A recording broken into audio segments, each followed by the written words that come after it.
자, 안녕하십니까.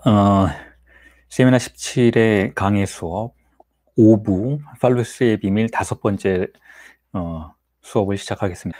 자, 지난주에 이어서 여러분들에게 계속해서 팔루스의 기능에 대해서 말씀을 드리고 있는데, 팔루스의 기능.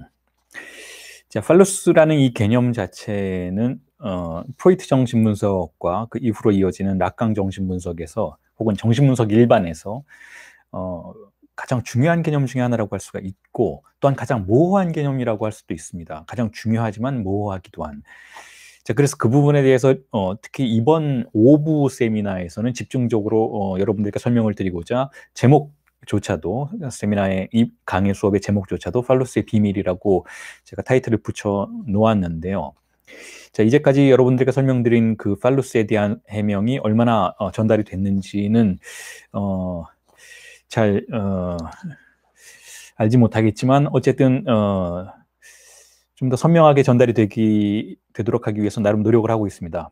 자, 그래서 지난주에 이어서 계속해서 오늘도 팔루스의 개념에 대해서 여러분들에게 설명을 드리고자 하는데, 먼저 지난주에 어떤 이야기가 있었는지를 환기해 드리겠습니다. 자, 제가 그런 예문을 읽어드렸어요. 남성의 페니스가 생체 조직이 오르가즘에 도달함으로써 사실상 팔루스의 진정한 기능은 방해받는다라는 거죠. 남성이 여성의 신체에 접근하려는 그와 같은 전개를 팔루스의 디렉션을 따라서, 팔루스의 방향성을 따라서 여성의 신체에 접근하려고 한다는 그러한 전개를 방해하는 것이 오히려 인간의 생체 조직, 남성의 생체 조직으로서의 남성기의 오르가즘이라고 말씀을 드렸었잖아요.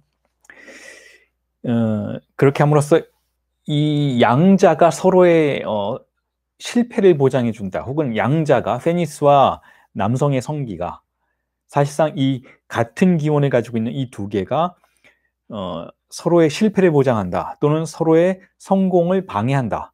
서로의 만족의 실현을 방해한다라는 의미죠. 자, 그와 같은 설명을 드렸었는데, 자, 이게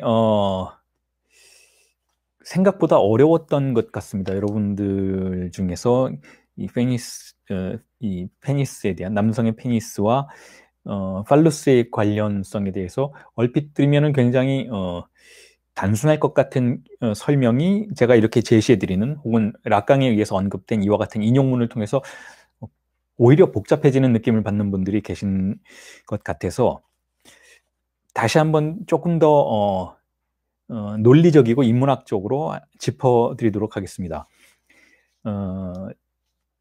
자, 먼저 팔루스라는 것은 어떤 의미에서는 쾌락의 상징이라고 할 수가 있죠, 여러분. 팔루스는 쾌락의 상징입니다. 그러니까 성적 쾌락의 상징인 것이죠. 자, 거기서부터 출발해 보자는 거예요. 팔루스를 이해하기 위해서는 팔루스라는 개념을 왜 우리가 다루어야 하는지, 정신분석의 임상 과정에서 왜 우리가 그것을 주목해야 하는지에 대해서 이해하기 위해서는 우선 먼저 첫 번째로 정신분석이 성충동을 다루는 그와 같은 실천이라는 것, 연구라는 것을 먼저 전제를 하고, 그 다음에 그 성충동의 만족과 쾌락은 팔루스라는 기표에 의해서, 팔루스라는 상징에 의해서 표지된다. 그것으로부터 대표된다. 재현된다라고 생각하시면서 시작하셨으면 좋겠습니다. 자, 그러니까 팔루스를 다루는 것은 나름 논리적으로 이해가 가는 부분인 것이죠. 왜냐하면 성적인 만족의 기표이니까. 그리고 정신분석은 성충동을 다루는 것이니까. 정신분석은 성충동이 억압에 의해서 무의식을 형성한다라고 전제하는 그러한 과학의 실천이니까, 자, 그런 의미에서는 팔루스를 중심적으로 다루는 데에는 나름 이유가 있는 것이죠. 그 부분에 대해서는 이해가 가실 거예요. 그런데 그렇다면 팔루스를 다룰 때 우리가 조심해야 되는 부분은 무엇인가 하면,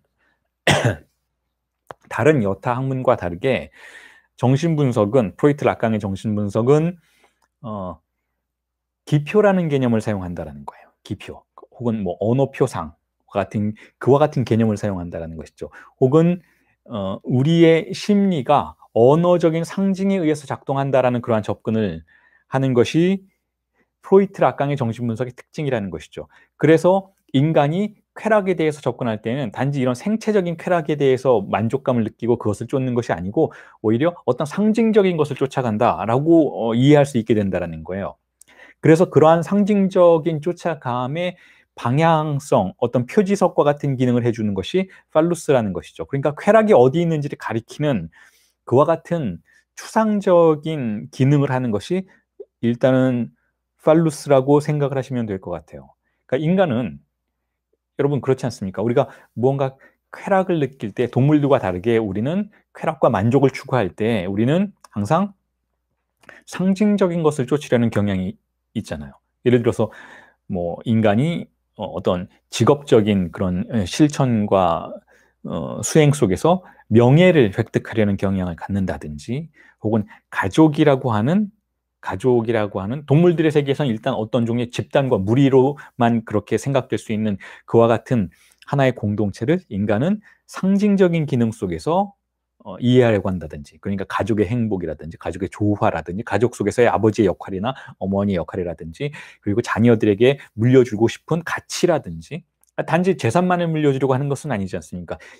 어떤 물질적인 것만을 우리가 전수해 주려고 하지는 않잖아요. 가족 내에서도 어떤 추상적인 것들이 작동하고 있고 그것들이 가족의 행복을 결정하고 있다라고 여러분들은 생각하실 수 있잖아요. 우리가 인간이기 때문에 그렇다면 결국 우리를 지배하고 우리의 만족과 우리의 성공과 우리의 쾌락과 그 모든 것들을 추동하는 그런 지점들에는 항상 물리적인 것이 아니라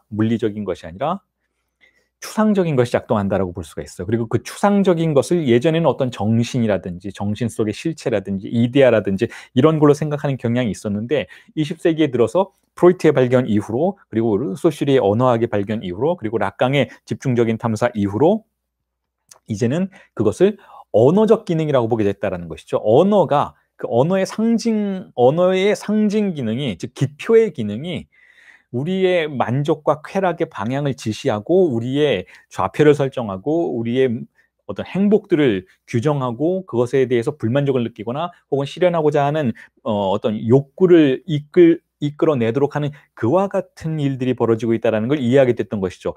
자, 그래서 팔루스는 기표라는 거예요. 그래서 성적인 만족의 차원에서도 인간은 신체적인 것에 머물지 않고 생체적인 어떤 차원에 머물지 않고 보다 추상적인 영역으로 진입하게 되었다라는 것이죠. 그 추상적인 영역으로 우리를 이끄는 기표가 바로 팔루스라는 것이죠. 팔루스. 제 설명이 여러분들을 더 혼란스럽게 하지는 않았으면 좋겠는데 어쨌든 부연 설명을 덧붙여 보자면 그렇다라는 거예요. 왜 정신분석은 팔루스라는 추상적인 대상을 다루는가 하면 우리는 성적인 차원에서조차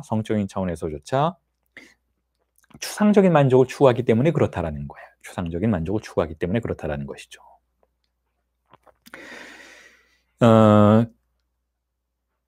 자, 그래서 그 팔루스라는 기표를 그리고 또 왜 그것이 기표라고 불리우는지, 왜 소시리의 언어학을 차용해서 락강이 자신의 언어 이론 혹은 뭐 랑기스트리라고 부르는 그와 같은 개념 속에서 기표와 기의를 나누고 기표를 우선시하는 그러한 태도를 보이는지에 대한 설명을 뭐 이미 아시는 분들은 다 아시겠지만 쭉 덧붙여 보자면 이렇습니다. 왜 기표 우선주의냐?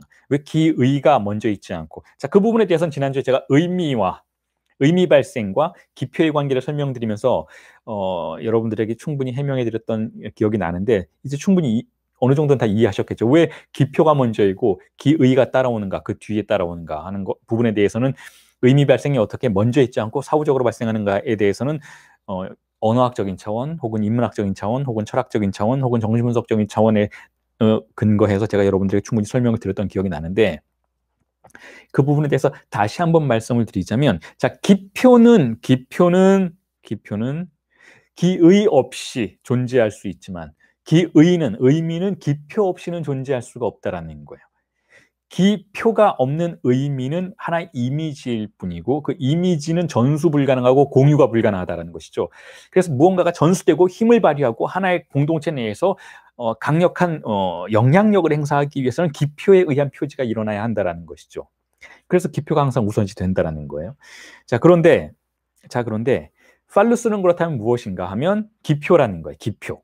팔로스는 기표라는 것인데 그 기표는 어떤 기표인가 하면 다낭기표라는 것이죠. 다낭기표. 다낭기표라는 것은 어떤 의미인가 하면 보통 의미를 발생시키기 위해선 상징계 안으로 들어가서 기표가 2개 이상 서로 환유되는 과정 속에서 하나가 하나의 기표에게 그 의미를 발생시키도록 묻는 과정에서 발생하는 것을 의미들의 세계라고 볼 수 있다면 다낭기표는 그 모든 상징계의 의미 발생 작용의 기원이 되는 장소에서 기능하는 것을 다낭기표라고 말하게 된다라는 거예요. 자, 다낭기표라는 건 기표가 하나 있고 일종의 주인기표인 것이죠. 주인기표로서 작동을 하고 있고 그 주인기표로서의 작동이 모든 것을 촉발시키는 역할을 하게 되는, 자, 그와 같은 구조를 말하는데, 자, 팔로스가 대표적인 다낭기표라는 것이죠. 팔로스가 대표적인 다낭기표이고 주인기표라는 것인데, 자, 그래서 이렇게 팔로스를 우리가 다시 한번 이해해 볼 수 있다는 거예요. 자, 어떤 신체의 일부분이 쾌락의 궁극적인 상징으로 표지가 되는 것이죠. 표지가 돼요. 그 표지는 기표에 의해서 표지가 되는 것이죠. 그 기표를 우리가 추상적인 구조 안에서 팔루스라고 불러보자라고 제안을 했던 거예요. 자, 그래서 그렇게 표지된 남근이, 남성의 페니스가 쾌락의 궁극적인 상징으로 표지가 된 이후에, 자, 언어에 의해서 사물이 표지된 것이죠. 자, 그렇게 된 이후에는 언어가 사물을 어떻게 합니까? 우리가 20세기의 인문학과 철학이 우리에게 알려준 가장 간단 명료하면서도 의미심장한 명제, 규정이 무엇입니까? 언어는 사물을 살해한다는 것이죠. 그러니까 사물이 가지고 있는 원래의 속성을, 원래의 실제를 언어가 지배하고 밀어내버린다는 거예요. 그렇게 함으로써 언어가 우리 안에 들어옴으로써 우리는 추상적인 세계 안으로 들어가서 역할을 하게 되지, 나의 신체가 가지고 있는 사물성, 나의 신체가 가지고 있는 물질성을 포기하게 된다라는, 자, 그러한 언어에 의한 사물의 살해라는 규정을 여러분들이 어느 정도 다 들어보셨을 거예요. 자, 그와 같은 과정이 남근에게도 적용이 된다는 거죠. 팔루스에 의해서 표지되는 순간 남성의 생식기는 그것의 실제 수준의 쾌락을 포기당한다라는 거예요. 예를 들면 동물들의 세계에서는 수컷의 생식기와 암컷의 생식기가 교배하는 과정을 통해서 어느 정도 일정 수준의 만족에 도달하고, 만족에 도달하면 일단 거기서 생체적인 더 이상의 이끌림이 없다면, 즉 다시 말해서 교배하는 그런 어떤 번식기의 상황이 정지가 되면, 이제 더 이상 생체의 호르몬이 그것 번식기가 아니다라는 신호를 보내게 되면, 그때부터는 수컷과 암컷의 생식기는 더 이상의 쾌락의 추구를 멈추게 되고 그리고는 다른 실제를 살아가게 되는 것이죠. 반면에 인간에게는, 자, 그와 같은 생체적인 자극보다 더 강력한 자극이 인간의 쾌락의 운동성을 이끌게 된다라는 거예요. 그게 바로 팔루스라는 기표에 의해서 표지된 남근이라는 현실이라는 것이죠. 그래서 더 이상 남자든 여자든 남성이든 여성이든 더 이상 생식 활동을 할 수 없는 아주 고령의 나이가 되어도 성적인 욕망은 계속해서 추구하게 된다라는 것이죠. 왜냐하면 인간을 지배하는 것은 기표이고 추상적인 욕망의 세계인 것이니까, 인간의 실제의 신체가 더 이상 기능하지 못하게 된다 해도 인간의 정신은 계속해서 성적인 욕망을 추구하게 된다라는 거예요. 그래서 이와 같은 과정들을 이렇게 제가 여러분들에게 나눠드린 텍스트에서 설명을 해드렸어요. S1에 의해서 표지된 쾌락의 생체적인 장소는 이후에 표지됐기 때문에 S2의 세계로 이끌려 들어가서 상징계인 그 안으로 끌려 들어가게 되고, 거기서 S2의 세계에서 자신의 쾌락의 미래를 확인받아야 하는 상징계의 숙명을, 혹은 끝없는 환유의 숙명을, 혹은 유한성이 무한 반복되는 그와 같은 숙명을 받아들이게 된다는 거예요. 우리의 욕망은 상징계 안으로 끌려 들어감으로써 생체적인 세계였다면 어느 정도의 만족이 일어나고 생체적인 조건이 현실화되면 거기서 끝나고 더 이상 추구할 것이 없어야 하는 그와 같은 생체적인 쾌락의 세계에 머물 수 있었을 그와 같은 과정이 S1에 의해서 표지되어서 S2의 세계로 상징기 안으로 끌려 들어감으로써 끝없는 욕망의 세계 안에 던져지게 되는 그와 같은 현실이 도래한다라는 것이죠. 자, 그런 이유 때문에 여러분 그 성범죄자들에 대한 그 화학적 거세라는 개념을 자주 우리 공동체 사회에서 듣게 되고 주장하는 사람도 만나게 되는데, 근데 사실상 정신분석의 차원에서 보자면 그건 굉장히 모순된 행동인 것이죠. 그러니까 화학적 거세를 한다라는 것은 성범죄자가 더 이상 성범죄를 반복하지 못하도록 화학적 거세를 한다라는 것은 무슨 뜻인가요? 그가 다시 성범죄를 저지르지 못하도록 하려는 목적을 가진다라는 뜻인 것이잖아요. 그런데 성범죄를 다시 저지르려고 하는 성범죄자는 무엇에 이끌려서 성범죄를 저지르려고 또다시 그런 행동을 하게 될까요? 욕망에, 성충동에 떠밀려서 그렇게 하게 되는 것이죠. 그렇다면 성충동과 욕망을 정지시켜야 한다라는 것인데, 자, 그런데 지금까지 제가 여러분들에게 설명드린 바에 의한다면 우리의 성충동은 추상적인 것에 이끌리기 때문에 아무리 화학적으로 거세된다 해도 성충동은 멈추지 않을 거라는 것이죠. 성충동은 멈추지 않을 거라는 것이죠. 물론 강력하게 신경 전달 물질 체계와 호르몬을 조작하는 방식으로 성충동의 그 촉발 원인이 되는 생체적인 조건들을 어느 정도는 억제하고 제한할 수는 있겠지만, 우리의 심리를 추동하는 것이 전적으로 추상적인 것에 근거한다라는 의미에서 화학적인 것에가 그렇게 효과를 거둘 수 있을지에 대해서는 질문을 던져볼 수 있다는 것입니다. 우리는 정신분석이 생각하는 인간의 욕망은 전적으로 정신적인 것이기 때문에 그렇다라는 거예요. 정신적인 것이기 때문에.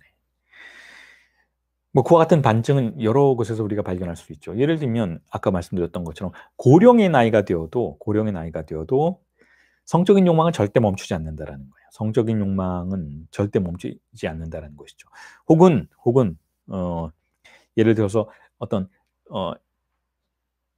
신체의 어떤 사고로 인한 신체 절단이나 혹은 어떤 종류의 성불구가 될 수밖에 없는 그와 같은 생체적인 사고를 겪어서 더 이상 생식 능력 갖지 못하게 된 그와 같은 인간 주체라 해도 정신적으로 성적인 욕망을 계속해서 추구하는 것은 멈출 수 없다라는 거예요. 자, 그래서 그런 의미에서 어쨌든 우리가 팔루스의 세계 안으로 들어가는 한 우리의 성적인 욕망이 기표에 의해서 표지되고, 팔루스라는 기표에 의해서 표지되고, 그 표지된 기표를 설명받기 위한, 자, 표지가 됐지만 이건 모호함과 궁금증으로 남아있는 기표인 것이잖아요. 우리가 그것에 대해서 의미를 알기 위해서는 기표가 두 개 필요한데 그렇잖아요. 하나의 외국어를 여러분 상상해 보세요. 하나의 외국어라는 단어 하나를 상상해 보세요. 그럼 이 단어의 의미를 알기 위해서는 다른 언어가 하나 필요하죠. 뭐 한국말로 하는 국어 사전에 그 외국어 사전에 외국어를 설명하는 하나의 또 다른 언어가 필요한 것처럼, 하나의 언어에 대해서 우리가 의미를 파악하기 위해서는 최소한 두 개의 기표가 필요한데, 팔루스는 단한 기표이기 때문에 일단 표지만 된다라는 거예요. 표지만 되고, 그것에 대해서 우리가 의미를 이해하기 위해서는 다른 기표에게 물어보러 가야 된다는 것이죠. 그 다른 기표로 물어보러 가는 그 과정 자체가 어린아이가 자신의 성적인 욕망의 만족을 어떻게 실현하는지에 대해서 질문을 던지는 과정이라는 거예요. 그리고 그 질문을 던지기 위해선 상징기 안으로 들어가는 과정이 필요하다는 것이죠. 자, 그렇게 함으로써 우리의 욕망은 끝없는 환희의 숙명을 갖게 된다는 거예요. 자, 그런데 여기서 여러분들 제가 지금 사용하는 용어에서 끝없는 혹은 유한성이 무한 반복되는, 자, 이와 같은 표현을 제가 막 쏟아놓고 있는데, 자, 이 모든 용어 하나하나를 상식의 차원에서 받아들이시면 안 됩니다, 여러분. 제가 사용하는 모든 용어는 여러분 어떤 의미에서는 20세기 인문학과 철학이 규정하는, 어떤 의미에서는 학술적인 용어를 사용하고 있어요. 그래서 이 학술적인 용어에 대한 이해가 여러분들이 사전에 되어 있지 않으시다면 오해의 소지가 굉장히 많아질 수가 있는 것이죠. 제가 조금 전에 말했던 것처럼 우리의 쾌락이 언어적인 차원으로 들어간다라고 했을 때에는 자, 이 언어가 20세기 어떤 규정으로 설명되고 있는지에 대해서 이해하셔야 되고 기표에 대해서 말을 했다면 기표라는 것에 대한 개념이 소슈리에게는 이렇게 사용되었고 락강에게는 저렇게 사용되었다라는 이 기본적인 규정들을 여러분들이 이해하셔야 되고 그렇기 때문에 제가 지속적으로 그 규정들을 말씀드리고 있는데 혹은 의미가 선지하지 않고 기표가 선지한다 이런 표현들 그리고 그런 의미에서 의미란 무엇인가라는 표현들 이 모든 것들을 인문학의 차원에서 과학적으로 제가 계속해서 설명을 드리고 그 기준에 의해서 여러분들이 이해하지 않는다면 다시 말해서 그냥 저잣거리에서 사용하는 그런 상식의 용어로 받아들이신다면 끝없는 혼란 속으로 빠져들게 된다는 것이죠. 인문학이라는 것이 그냥 인생을 우리에게 설명해주는 그런 담론이나 수다가 아니라는 거예요. 이것도 과학이라는 것이죠. 용어법들이 다 존재하고 그 용어법들 안에 들어가서 우리가 그걸 사용할 때에만 또한 그 용어법들이 잘못되었을 때 그 용어법들을 반박할 수 있고 극복할 수 있는 것이지 그것에 대해서 무지한 채로 그냥 상식적인 차원에서 그 용어들을 사용하게 되면 혼란을 면치 못한다라는 거예요. 다시 말해서 그런 의미에서 제가 이 부분에 대해서 무한과 유한에 대해서 설명을 드리자면 이렇습니다. 자, 욕망은 그렇게 해서 우리가 욕망을 갖게 되잖아요. 팔로스에 의해서 표지되고 팔로스의 이끌림을 통해서 S2에게로 가게 되어서 상징기 안으로 들어가면 우리의 욕망이 무한히 반복된다라고 말씀을 드렸지만 이 무한히 반복된다라는 것은 환유적인 무한을 말하고 그런 의미에서 어떤 의미에서 진정한 의미에서의 무한은 아니라는 것이죠. 무한이라는 개념이 무엇인가 하면 무한과 유한에 대해서 여러분들이 어떤 차이를 알고 계신지 모르겠는데 자, 무한이 무엇입니까? 무한이라는 건 뭐예요, 여러분? 자연수의 집합을 가정해 봅시다. 자연수의 집합을 실무한과 가무한이라는 개념을 통해서 설명을 드리자면 이래요. 자연수의 집합은 무한한가요? 자, 어떤 의미에서 우리의 욕망과 자연수의 집합이 닮아 있어요. 왜냐하면 우리가 죽는 순간까지 우리는 끝없이 욕망한다라는 의미에서 우리의 욕망은 자연수의 집합과 같이 끝없이 매 순간 매 초마다 욕망을 전개시켜 나간다라는 의미에서 자연수적인 집합의 무한의 속성을 가지고 있는 것이죠. 그런데 자연수의 집합의 무한은 어떤 의미에서는 진짜 무한은 아니에요. 왜냐하면 이 무한은 그냥 양적으로 규칙적인 반복에 의해서 전개되는 무한일 뿐이지 질적인 무한은 아니라는 것이죠. 이게 무슨 뜻인가 하면 우리가 예측 가능한 것을 무한이라고 부르지 않는다라는 거예요. 예측 가능한 것은 여기에 존재하는 이곳에 존재하는 논리가 똑같이 반복되는 것을 의미하죠. 그렇기 때문에 그러한 무한을 가짜 무한이라고 부르죠. 가짜 무한. 그건 진짜 무한이 아닙니다. 그리고 우리의 욕망은 그와 같은 방식으로 가무한이에요. 우리의 욕망은 우리의 무의식을 지배하고 있는 근본 환상에 장악되어 있고 그 근본 환상의 가장 보편적인 형태를 자, 팔루스라고 부를 수 있다면 우리는 팔루스적인 욕망을 끊임없이 반복한다라는 의미에서 질적으로는 무한하지 않다라는 것이죠. 가짜 무한이라는 거예요. 이건 계속 우리가 끝없이 반복은 하고 있지만 어제나 오늘이나 내일이나 똑같은 욕망을 반복한다라는 의미에서는 양적으로는 무한히 우리가 만약에 죽지 않는다면 뭐 몇천 년간 똑같은 욕망을 반복할 테지만 그럼에도 불구하고 팔루스를 쫓는다라는 의미에서는 변함없는 무한이라는 의미에서는 가무한이라는 것이죠. 그렇기 때문에 이것을 유한성이라고 부른다는 거예요. 이건 유한한 욕망이에요. 아무리 양적으로 내가 많은 욕망의 추구를 반복한다 해도 자, 그 욕망은 유한성 안에 사로잡혀 있다라고 부르는 거예요. 그래서 우리의 욕망은 유한한 것이죠. 그 대표적인 사례가 누군가요? 여러분 카사노바죠. 카사노바와 같은 욕망의 유형을 생각해 보세요. 매일매일 여자를 바꾸고 매일매일 다른 사람을 사랑하고 매일매일 자신의 욕망을 추구한다 해도 그 사람의 욕망은 단 한 명을 사랑하는 것과 똑같은 한계 안에 갇혀서 양적인 자, 다시 말해서 여성의 숫자만을 바꾸어가면서 더 증식시켜가면서 탐사한다는 의미에서는 전혀 무한한 욕망이 아니라는 거예요. 그건 무한하지 않다라는 것이죠. 유한성 안에 갇혀 있다라는 거예요. 똑같은 욕망을 반복한다라는 의미에서. 그런 의미에서 욕망의 차원에서 락강은 우리의 존재가 유한성 안에 갇혀 있다고 생각하죠. 우리의 욕망은 그래서 유한한 거예요. 욕망은 무한하지 않습니다. 그러한 유한한 욕망 안에 무한성을 도입한다는 건 무슨 뜻일까요? 그 구조를 바꿀 수 있고 그 어제와 오늘과는 다른 욕망을 추구할 수 있는 변화의 기대를 걸어본다라는 뜻이죠. 즉 양적으로 더 많아진다는 뜻이 아니라 구조 자체, 그 질적인 변화를 도모한다라는 의미에서 무한성이 가능하다라는 것이죠.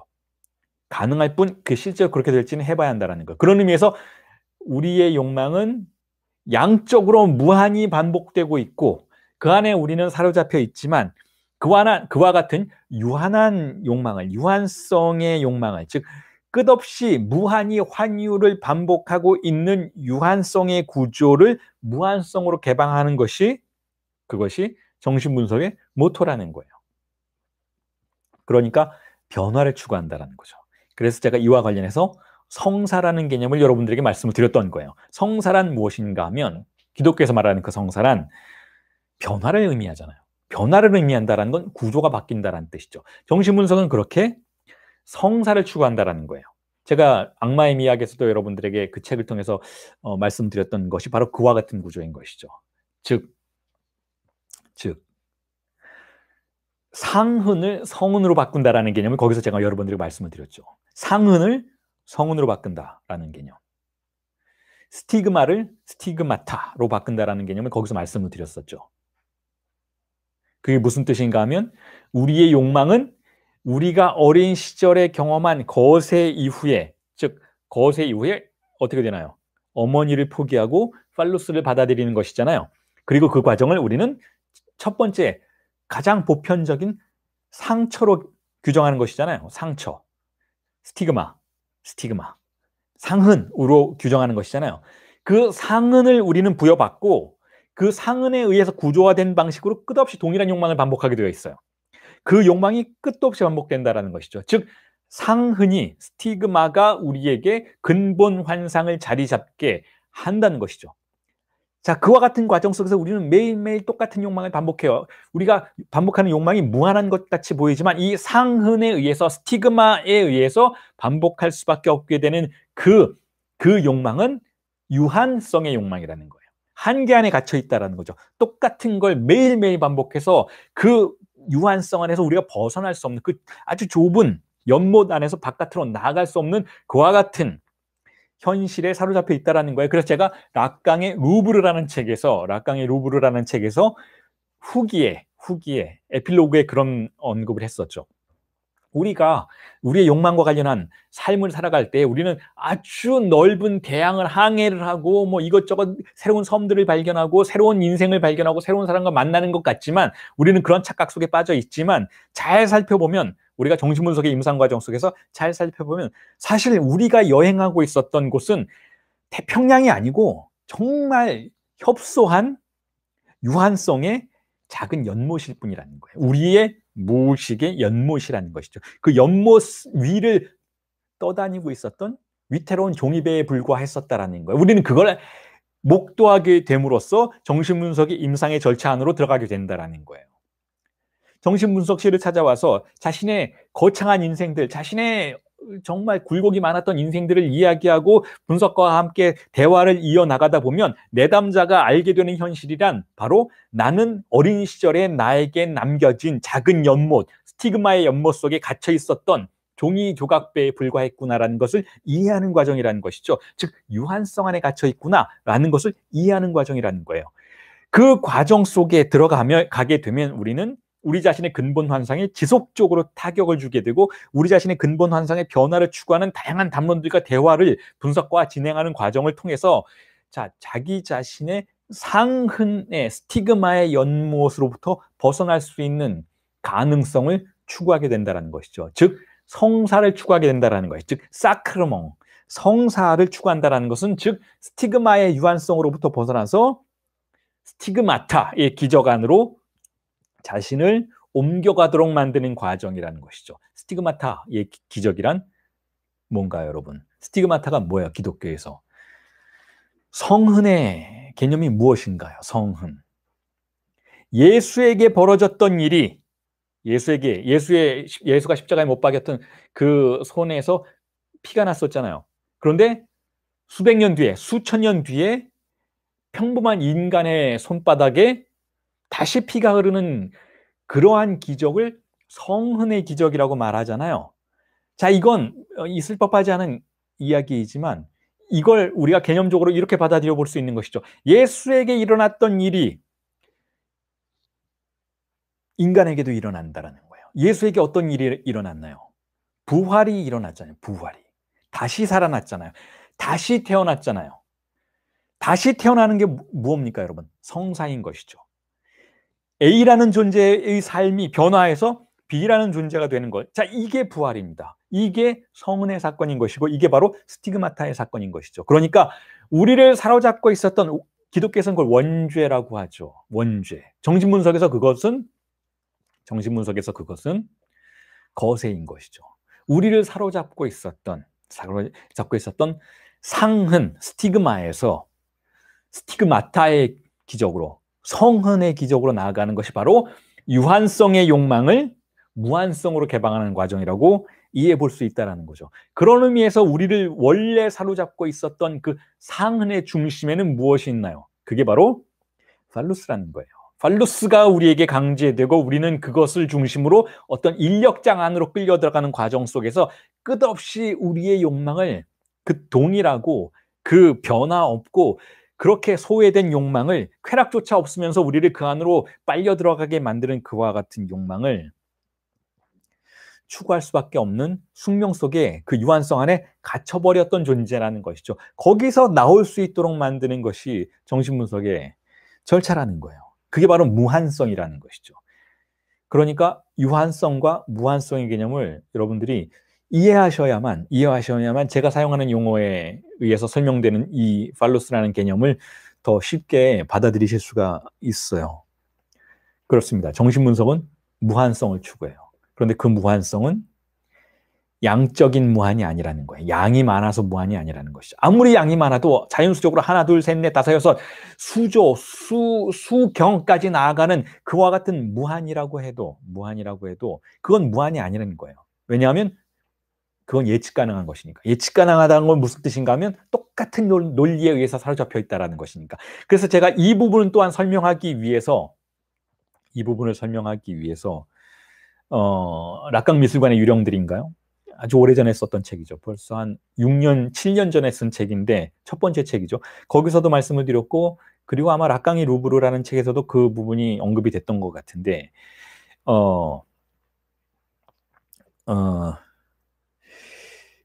루마니아 출신의 동구권 출신의 현대미술가에 대한 이야기를 그 책에서 소개를 했었죠. 그 현대미술가의 이름이 지금 갑자기 생각이 안 나는데 그 사람의 이름이 로만 오팔카죠. 로만 오팔카의 작품에 대해서 설명을 했었죠. 로만 오팔카라는 사람은 이제 사망을 했는데 어떤 작업을 했었는가 하면 캔버스, 그 그림을 그리는 캔버스의 표면에 물감으로 숫자를 적는 작업을 했었죠. 그것을 한 40년간 했던 사람이에요. 숫자를 0부터 시작해서 1, 2, 3, 4, 5, 6, 7, 8 해서 끝도 없이 40년간 정말 많은 숫자를 적었어요. 정말 어떤 숫자까지 나아가는지 모르겠는 그와 같은 숫자를 적었던 예술가죠. 끝없이 숫자를 적는 거예요. 그런데 이 사람에게 문제는 뭐였는가 하면 이렇게 자연수의 배열을 나열하는, 끝도 없이 나열하는 이 작업 속에서 이 사람이 당면했던 문제는 무엇인가 하면 숫자를 틀린다라는 거예요. 틀린다.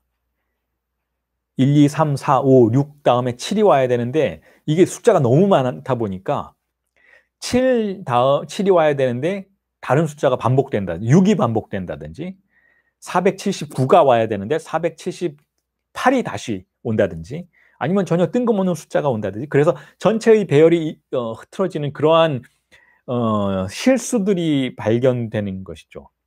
그래서 이 사람이 그걸 방지하기 위해서 숫자로 쓰는 그런 과정만 반복하지 않고 쓸 때마다 자신이 말로 그것을 음성으로 녹음하는 과정까지 함께 기록을 해서 숫자가 틀리면 그 이전에 어떤 음성을 발음했는지 어떤 숫자를 발음했는지를 찾아내서 다시 돌아가서 거기서부터 다시 쓰는 그와 같은 과정을 끝도 없이 반복했던 사람인데 이게 정신분석을 연구하는 우리에게 알려주는 교훈은 무엇인가 하면 아무리 우리에게 가해진 그 원초적인 구조의 정교함이 논리적으로 반복된다 해도 그 구조의 간극을 또한 우리는 경험할 수밖에 없게 된다는 거죠. 그 간극을 사건이라고 부를 수 있게 된다는 것이고 그 사건을 증상이라고 부른다는 것이죠. 그래서 그 증상이 우리를 찾아왔을 때는 우리를 원래 프로그래밍된 대로 움직이도록 만드는 논리가 발을 헛디는 그와 같은 사건과 만나게 해주는 일종의 전령으로서 간주해 볼 수 있다는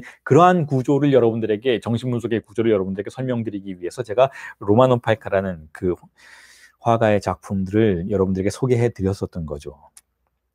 자, 어쨌든 제가 지금 유한성과 무한성 개념을 여러분들에게 설명드리고자 이렇게 좀 멀리까지 나아갔는데 다시 돌아와서 팔로스의 개념을 정리를 해드리자면 자, 이렇습니다.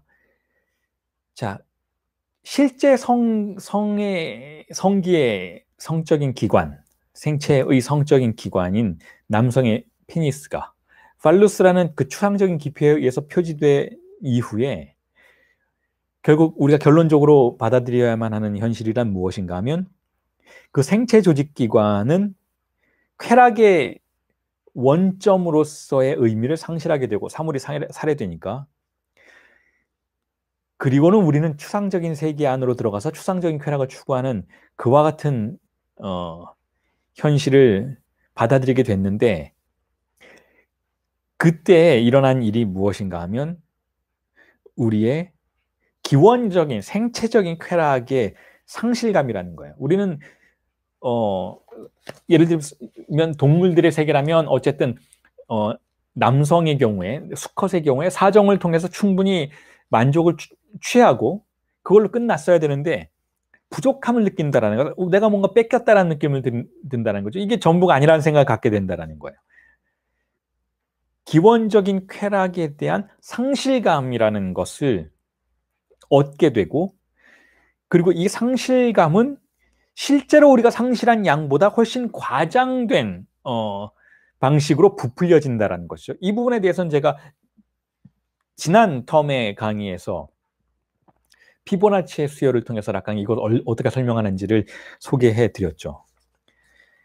실제로 우리가 상실감을 갖게 되는데 실제로 상실한 양보다 더 많은 상실감을 항상 증폭시켜서 갖게 되는 현실 속에서 살아가게 된다는 거야. 이와 같은 추상적인 세계 안으로 들어가게 됨으로써 거세를 받아들이고 팔로스의 기표를 받아들이고 상징계 안으로 들어가서 우리가 추상적 욕망을 살아가게 됨으로써 우리가 원초적으로 상실한 그것의 실제량보다 더 많은 것을 상실한 것처럼 느끼게 된다는 것이죠. 자, 그런 의미에서 팔루스라는 것은 우리에게 또한 상실의 기표이기도 하다라는 거예요.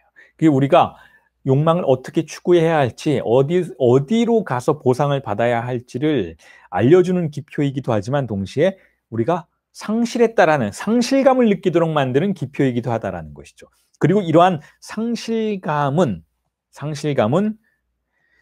완전히 설명되지 않은 채로 보존된다라는 거. 우리가 정확히 뭘 상실했는지를 의미의 차원에서 궁극적으로 봉합시켜 주질 않는다라는 것이죠. 그런 의미에서 팔루스는 우리에게 욕망이 무엇인지를 설명해 주는 기표가 아니라 오히려 성적인 욕망이 무엇인지를 모호하게 만드는 기표라고 할 수가 있어요. 그런 의미에서 제가 지난주 수업에서도 말씀드렸던 것처럼 팔루스는 실제의 기표일 수밖에 없다라는 것이죠. 실제를 표지하는 기표라는 거예요. 우리가 상실한 무엇을 표지하는 기표이고 그걸 설명하는 기표는 아니라는 것이죠. 그래서 제가 지난주에 락강이 어떻게 초기에는 상징계의 기표로서 팔루스를 다루는 측면이 강조되다가 후기로 가면서 점점 더 팔루스를 실제의 기표로서 파악하려고 했는지에 대한 그 과정에 대한 언급을 소개해 드렸죠. 전반적으로 락강이 후기로 가면서 실제를 강조하고 상징계를 축소시키려는 경향을 보였던 것처럼 팔루스에 대해서도 마찬가지 태도를 보였다라는 거예요. 자, 그래서 이 모함에 관련된 부분을 정리하자면 이렇습니다. 쾌락에 관련해서 팔루스가 그것이 어디에 있는지를 표지한 건 사실이지만 그와 같은 표지는 기표 하나에 의해서 실행된 것이기 때문에 설명하는 표지가 아니라 오히려 모호함을 응집시킬 수 있는 그와 같은 효과를 발생시켰다라는 것. 그래서 우리의 쾌락에 관련해서는 먼저 모호함이 독자적으로 존재하고 이걸 설명하러 뒤늦게 오게 되는 것들을 상징계라고 부를 수 있다는 거죠. 그걸 S2의 세계라고 부를 수 있다는 것이죠.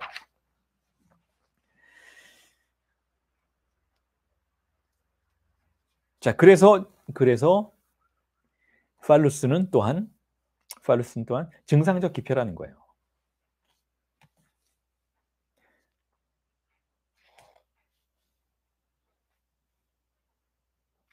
자, 증상적 기표라는 것이 여러 가지 의미에서 파악이 될 수 있지만 어쨌든 증상 그러면 자, 증상에 대해서 제가 충분히 많은 설명을 드렸지만 다시 한번 강조를 드리자면 증상이라고 하면 거기에 분명히 쾌락이 같이 있어야 돼요. 그걸 증상이라고 불러요. 그러니까 다른 의학에서 증상이라는 용어를 다루는 방식과 정신분석은 좀 다르게 다루는 것이죠. 증상이란 어쨌든 거기에 무의식적인 쾌락이 발생하고 있기 때문에 우리가 그걸 포기하지 못하는 걸 증상이라고 부른다는 거예요. 아시겠죠? 자, 그런데 팔루스가 증상이라는 건 자, 이런 의미에서 다시 한번 우리가 확인해 볼 수 있는 거죠. 팔루스는 어쨌든 무언가의 대체물인 거잖아요. 자, 무언가의 대체물인 것인지는 지난주에 설명을 드렸죠. 팔루스가 무엇의 대체물인가 하면 어머니의 대체물이죠. 원래 유아기의 주체는 어머니와 융합된 관계를 맺고 있었고 거기서 발생하는 다양한 충동을, 다양한 쾌락을 향유하고 있었던 존재예요. 아이에게 쾌락의 대상은 어머니였던 거죠. 혹은 어머니 역할을 하는 누군가였던 거죠. 자, 그런데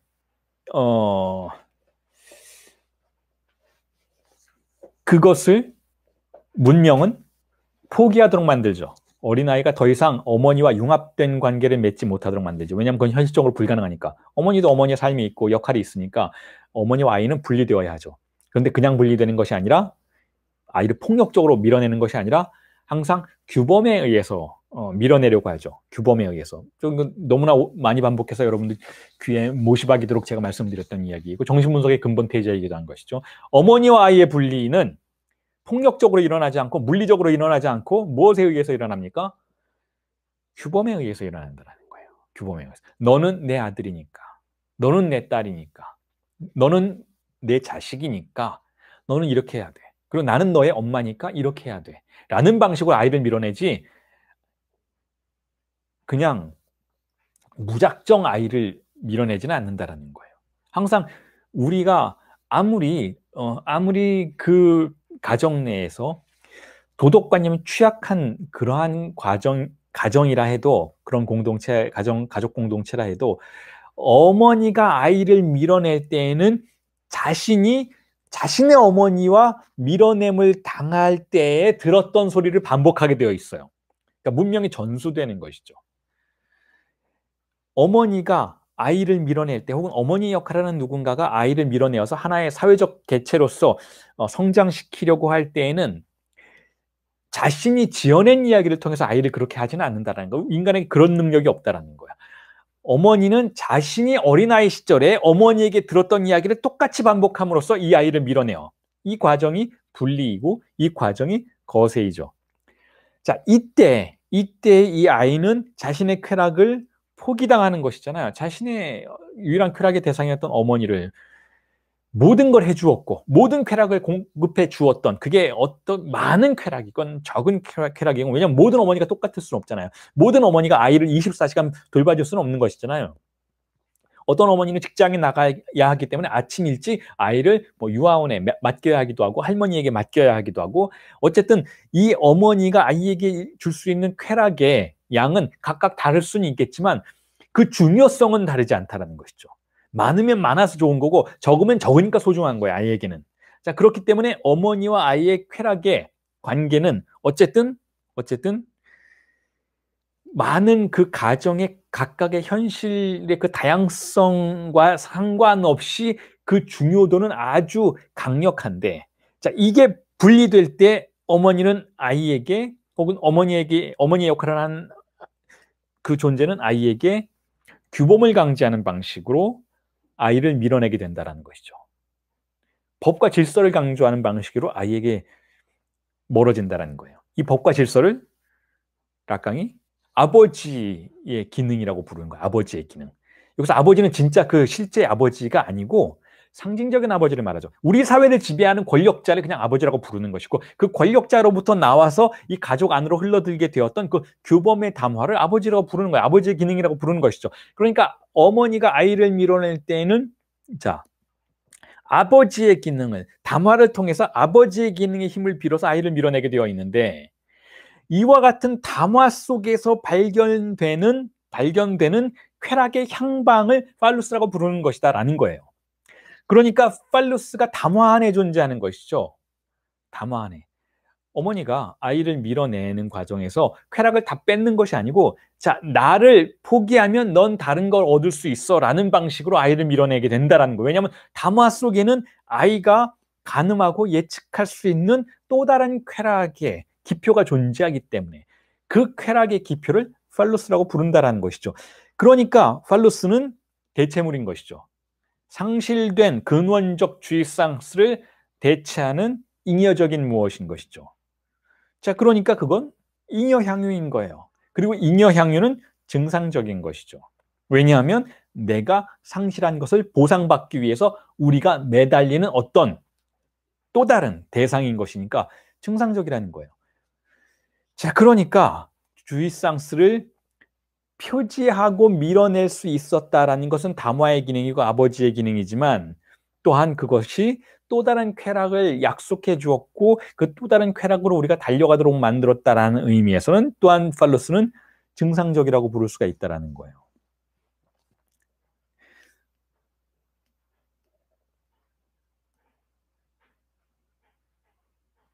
자, 그래서 증상이라는 개념이 앞으로 락강의 정신분석의 여정에서 아주 중요한 자리를 차지하게 되는데, 그리고 우리가 함께 몇 년 뒤에 가게 될 그 세미나 23회 제임스 조이스를 다루는 그 세미나 23에서도 증상이라는 개념은 굉장히 중요한 역할을 하게 되는데, 증상이란 어떤 의미에서는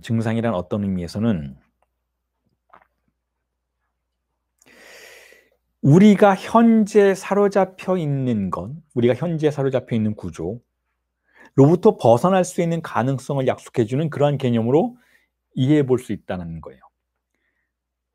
자, 우리가 현재 사로잡혀 있는 구조를 지금까지 제가 말씀드렸던 어머니와 아이의 관계를 통해서 다시 한번 설명을 들어볼게요. 자, 어머니와 아이의 관계는, 자, 융합적인 관계이고 근원적 쾌락의 관계라고 말씀을 드렸잖아요. 근데 이 관계가 상징계의 법에 의해서 장악되면 어머니는 포기되죠. 주입상스는 포기되는 것이죠. 자, 그 상태 자체는 뭐라고 부르는가 하면, 자, 핍진한 상태라고 부르는 거예요. 핍진한 상태. 상징계의 논리에 의해서 우리가 소외된 상태라고 부르죠. 알리에나시움이라고 부르죠. 그런데 그 상태는 전적으로 어떤 상태인가 하면, 여러분, 그 상태는 타자가 지배하는 상태인 거예요. 타자가 지배하는 상태. 타자가 지배한다는 건 타자의 언어가 우리를 지배하는 상태인 것이죠. 자, 타자의 언어가 우리를 지배하는 상태. 자, 이 상태는 어떤 의미에서는 문명화된 상태예요. 문명화된 상태. 그리고 이 상태에서는 어떤 의미에서는 쾌락이 전혀 없는 상태인 것이죠. 주입상스가 전혀 없는 상태예요. 자, 이 상태가 문명 속의 불만이라고 하는 프로이트의 텍스트에서 표현된 상태인 것이죠. 그리고 이 상태가 제가 이전 텀의 강의에서 우리가 대타자 안에서 살아갈 때 겪게 되는, 큰 A 안에서 살아갈 때 겪게 되는 상태라고 말씀드렸죠. 불만의 상태인 것이죠.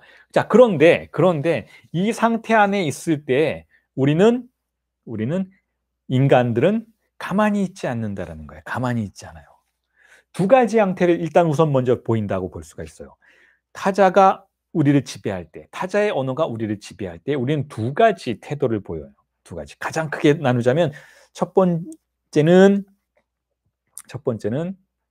내가 지금 소외되어 있다면, 내가 지금 쾌락을 갖지 못했다면, 그래, 모두가 그것을 보상받게 된다고 말하고 있는, 그것을 보상받을 수 있다고 알려주는 방향으로 달려가야겠다라고 생각하게 돼요. 그게 바로 팔루스를 쫓는 태도인 것이죠. 팔루스는 그런 의미에서 보편적 잉여 향유의 기표인 거예요. 모든 사람들이 다 이렇게 하면 된다라고 하는 방향으로 쫓아가게 돼요. 현재 우리를 지배하고 있는 이 핍진한 상태로부터, 이 가뭄의 상태로부터 어디 가서 우리는 물을 구해 먹을 수 있는가 하면 권력자가 알려주는 그곳으로 달려가려고 한다는 거예요. 자, 그게 바로 팔루스의 방향성을 쫓는 그와 같은 첫 번째 상태라고 볼 수가 있는 것이죠.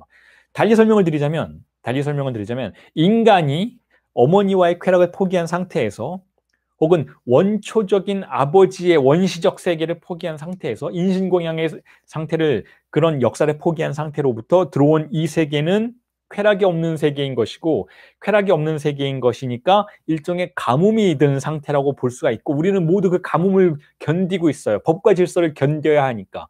왜냐하면 그리로 들어가서 우리는 그것에 지배를 받고 무의식까지 장악당한 상태이니까 대타자에 의해서 우리는 우리의 존재를 내어주는 것이죠. 자, 그 상태에서 우리를 견디게 만들어주는 건 무엇인가 하면, 가뭄이 났으니 누군가가 하늘의 제사를 지내겠죠.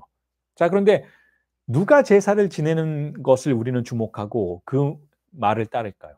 왕이 제사를 지내는 것을 주목하고 그 말을 따를 수 있어요. 왜냐하면 우리가 신뢰하고 우리를 지배할 수 있는 권리를 가지고 있다라고 하는 주인이 하는 제례 의식에 동의할 수가 있는 것이죠. 그렇지 않고 그냥 동네 아저씨가 혹은 동네 아줌마가, 동네 꼬마들이 뭔가 장난처럼 제사를 지낸다고 해서 우리는 그 제사에 그런 신탁을 받아들이려고 하지는 않을 거예요. 하지만 아주 권력이 강한 제사장이 제사를 지내서 우리에게 신탁을 내려준다면 우리는 그걸 믿고 따르려고 하겠죠. 그 제사장이 바로 정신분석의 영역에서는 아버지라고 불리는 거예요. 아버지, 상징적 아버지인 것이죠. 즉 주인인 거예요. 주인이 우리에게 신탁을 내리죠. 그 신탁의 가장 보편적인 형태가 바로 팔루스인 거예요. 자, 신이 우리에게 팔루스를 주었다. 이걸 따라가라. 그러면 이 가뭄 든 세상에서 물을 발견할 수 있을 것이다. 라고 믿게 되는 거예요. 자, 이게 바로 타자에 의해서, 대타자라고 부르는 것, 그 대타자의 언어에 의해서 지배받은 존재가 첫 번째로 보이는 태도라는 것이죠. 아버지가 우리에게 강제하는 팔루스의 신탁을 따르고자 하는 마음. 그래서 항상 모두가 다 대체로 아버지처럼 되려고 해요. 아버지처럼 되려고 한다는 게 무슨 뜻인가요? 아버지처럼 되려고 한다는 건, 자, 기성세대처럼 되려고 한다는 거예요. 기성세대처럼. 어린아이들은 다 아빠 흉내를 낸다는 거예요. 남자아이도 아빠 흉내를 내고 여자아이도 아빠 흉내를 내요. 그게 무슨 뜻인가 하면, 남자아이는 아빠가 엄마를 어떻게 하는지, 아빠가 성적으로 여성에 대해서 어떤 태도를 보이는지를 복사하려고 하고, 여자아이는 그 아버지가 대상으로 하는 여성의 위치에 가서 서려고 한다라는 의미에서 어쨌든 아버지의 욕망을 욕망하는 것이죠. 그러니까 결국 다들 아버지처럼 하려고 한다라는 거예요. 그게 바로 팔루스의 신탁을 따라가고자 하는, 팔루스에 의해서 주어진 방향성을 따라가고자 한다라는 것의 의미인데, 자, 이게 바로 존재가 주입상스의 그 핍진한 가뭄 상태에서 보이는 첫 번째 태도라면, 두 번째 태도도 만만치가 않아요. 그 두 번째 태도는 무엇인가 하면 위반이죠. 위반하려고 해요. 위반하려고. 뭔가를, 법을 어기려고 한다는 것이죠. 법을 어기려고 하는 인간의 마음이 굉장히 강한 이유는 자신의 신체가, 자신의 존재가, 자신의 삶 자체가 대타자에 의해서 지배당했고 주입상스를 박탈당했다라고 하는 것에 대한 원한 감정이라는 거예요. 그런데 그것조차도, 그 첫 번째 위반, 첫 번째 타락조차도 어떤 의미에서는 굉장히 팔루스적인 거예요. 왜냐하면 팔루스의 네거티브한 방향 속에서만 작동하는 것이니까, 그런 의미에서는 그건 역시 진정한 위반은 아니라는 것이죠. 자, 이 대타자에 의해서 우리 존재가 지배를 받고 있을 때 우리가 보이는 이 두 가지 양태는 그런 의미에서 다 아버지적인 속성을 가지고 있어요. 어떤 의미에선 팔루스를 쫓는 것은 그래요. 법을 지키려는 그러한 경향이라고 볼 수 있다는 의미에서 전적으로 아버지를 쫓는 것처럼 보이지만 또한 첫 번째로 위반하고 타락하려는 그러한 모습은 그건 역시 아버지를 쫓는 것과 마찬가지라는 것이죠. 왜냐하면 아버지에게 반하려는 태도는 역시 아버지를 굉장히 중요하게 염두에 두고 있다는 의미에서 여전히 아버지의 지배받는 그와 같은 태도라는 거예요. 이걸 조금 더 은유해서 설명을 드리자면 방금 말씀드렸던 그것을 자, 왜 위반조차도 아버지에게 지배받는 태도인가라고 여러분들이 질문하신다면 이렇게 대답할 수 있을 것 같아요. 제가 흔히 하는 설명인데 한 여성이 예를 들어서 아버지 나이대의 남자를 격렬히 증오한다고 쳐봅시다. 그리고 또 다른 한 여성은 아버지 나이대의 남자를 아주 좋아해요. 이 여성은 나이가 어렸을 때부터 아버지 나이가 되는 사람과 연애를 하려고 항상 해왔어요. 호감을 느꼈다는 거죠. 자, 그건 뭐예요? 자, 이 호감을 느끼는 여성의 케이스만 놓고 본다면 이 여성은 어린 시절에 자신을 키워주었던 아버지 혹은 상징적인 아버지와의 관계에서 발생했던 쾌락, 그 부성애의 쾌락에 여전히 지배받고 있고 그것을 현실적인 연애 과정 속에서도 반복하려고 한다라고 생각할 수 있잖아요. 자, 그런 의미에서 이 첫 번째 여성은 아버지에게 지배를 받고 있는 것이죠. 무의식에서 아버지라는 그 기제에 의해서 욕망의 지배를 받고 있는 거예요. 자, 그럼 두 번째 케이스.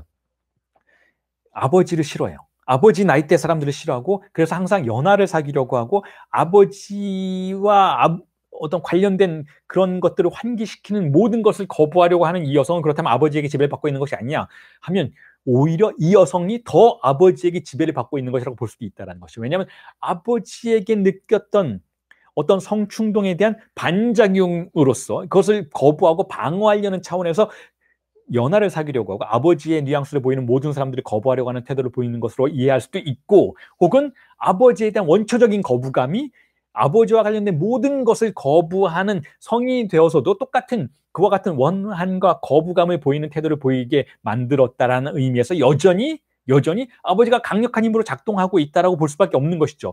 그래서 이 두 케이스의 여성 모두 상담 과정 속에서 상징화하는 과정 속에서 아버지라는 기표에 집중되어 있는 리비도를 완화시키면 아버지를 많이 사랑하는 마음도 아버지 나이대의 남자를 좋아하는 마음도 혹은 아버지 나이대를 증오하는 마음도 누그러뜨려질 수 있다는 거예요. 그런 의미에서 또한 이 두 여성은 동일하게 아버지의 지배를 받고 있다고 볼 수가 있는 것이죠. 이 케이스를 여러분들에게 설명을 드리는 이유는 위반 역시 타락 역시 끊임없이 우리가 문명 속에서 발견하려고 하게 되는 그 위반에 대한 욕망 역시 여전히 아버지의 지배를 받고 있는 것에 대한 효과라고 볼 수가 있고 또한 여전히 팔루스의 지배를 받고 있는 것에 대한 효과라고 이해해 볼 수 있다는 것이죠. 그러니까 제가 세미나 7을 강의할 때 그리고 제 책을 읽고 공부하시는 그 세미나 7 락강의 인간학 세미나 7 강의했던 락강의 인간학이라는 텍스트를 읽으면서 여러분들이 하기 전에 가장 많은 오해 중에 하나가 그게 세미나 7에서 락강의 이론적인 전개를 자칼랑 밀레가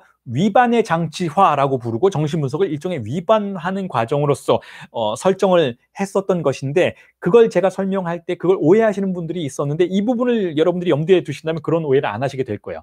위반의 장치화라는 것은 정신분석이 그걸 주장했다는 것은 우리가 우리 사회에서 법으로 규정된 것들을 막 어기고 위반하고 뭐 성적으로 타락하고 이러자라는 게 전혀 아니라는 거예요. 그것과 전혀 관련이 없다라는 것이죠. 그래서 제가 거기에서도 말씀을 드렸고 그 이후에 악마의 미학이라는 책에서 충분히 설명을 드렸던 이야기는 무엇인가 하면 그냥 한 번 타락하는 건 결코 타락하는 것이 아니라 오히려 아버지에게 복종하는 행위다라는 그러한 전제와 함께 두 번의 타락이 진정한 타락이다라고 주장을 했던 거예요.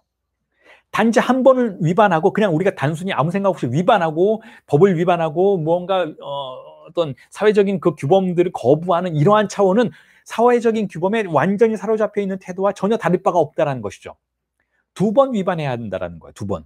혹은 두 번 타락해야 한다는 거예요. 그게 무슨 뜻인가 하면 결론부터 말씀드리자면 우리의 무의식을 지배하고 있는 아버지의 권력 혹은 팔루스의 디렉션의 권력에 대해서 그것이 우리를 지배하고 있는 것에 대해서 거리를 두고 그것들의 힘이 약화되기 위해서 약화되는 것을 목표로 해서 정신분석을 진행시켜 나가야 한다는 것이 바로 두 번의 타락과 두 번의 위반 혹은 위반의 장치화라는 것이 목표라는 과정이라는, 그게 결론이라는 거예요. 그게. 그래서 두 번의 타락이라는 개념은 결국 한 번 타락한 자들 세계에서도 타락하는, 그래서 타락한 자들의 세계에서조차 이해받을 수 없는 그러한 존재, 다시 말해서 상징계의 강력한 힘으로부터 자유로울 수 있는, 거리를 둘 수 있는 그러한 위치에 가서 서는 것을 의미한다라는 거예요. 자, 그런 의미에서 위반의 장치화를 라칸 세미나 7에서 암시했던 것이지, 정신분석이 우리 사회가 규범으로 생각하는 것들을 다 붕괴시키고 그것들을 거부하고, 우리가 예를 들어서 타락하자, 마약하자, 술 먹자, 예를 들어서 자유의 연애를 마구 하자, 매일 밤 원나잇을 하자, 이런 개념이 전혀 아니라는 것이죠. 자, 그걸 오해하시면 안 된다는 거예요. 왜냐하면 그와 같은 위반은 오히려 현재를 지배하고 있는 상징계의 또 다른 방식으로 종속되는 그와 같은 2차 효과에 불과하다는 것을 이해할 수 있어야 한다는 거예요. 그래서 다시 한번 돌아가면, 우리의 존재는 대타자에 의해서 지배를 받게 되는데, 이 지배를 받고 있는 상황 속에서 우리의 존재가 일반적으로 보여주는 두 가지 태도가, 혹은 우리가 정신분석 임상 과정 속에서 내담자에게 발견하게 되는 두 가지 태도가, 일반적으로는 팔루스를 적극적으로 따라가던가 아니면 위반을 추구하던가, 이 두 가지 태도라는 것인데, 이 둘 다 정신분석이 추구하는 방향성은 아니라는 거예요. 이 둘로부터 제3의 무언가가 존재해야 한다는 거죠. 그 제3의 무언가가 바로 팔루스가 아닌 다른 증상이라는 거예요. 팔루스 아버지가 아닌 다른 증상, 어떤 다른 증상이 구성되어야 한다는 것이죠. 이 다른 증상이 리비도를 집중시킴으로써 팔루스나 아버지에 집중되어 있던 리비도를 약화시키고, 거기에 묶여있던 존재를, 혹은 그러한 문법만으로, 아버지의 문법 혹은 팔루스의 문법만으로 말하던 존재를 다른 방식으로 말할 수 있게 할 수 있는 가능성에 이끌려 들어갈 수 있도록 해야 한다는 거예요. 그게 바로 증상을 구성한다는 것의 개념이죠. 혹은 우리의 존재를 증상적으로 표지할 기표를 기다린다라는 개념이에요.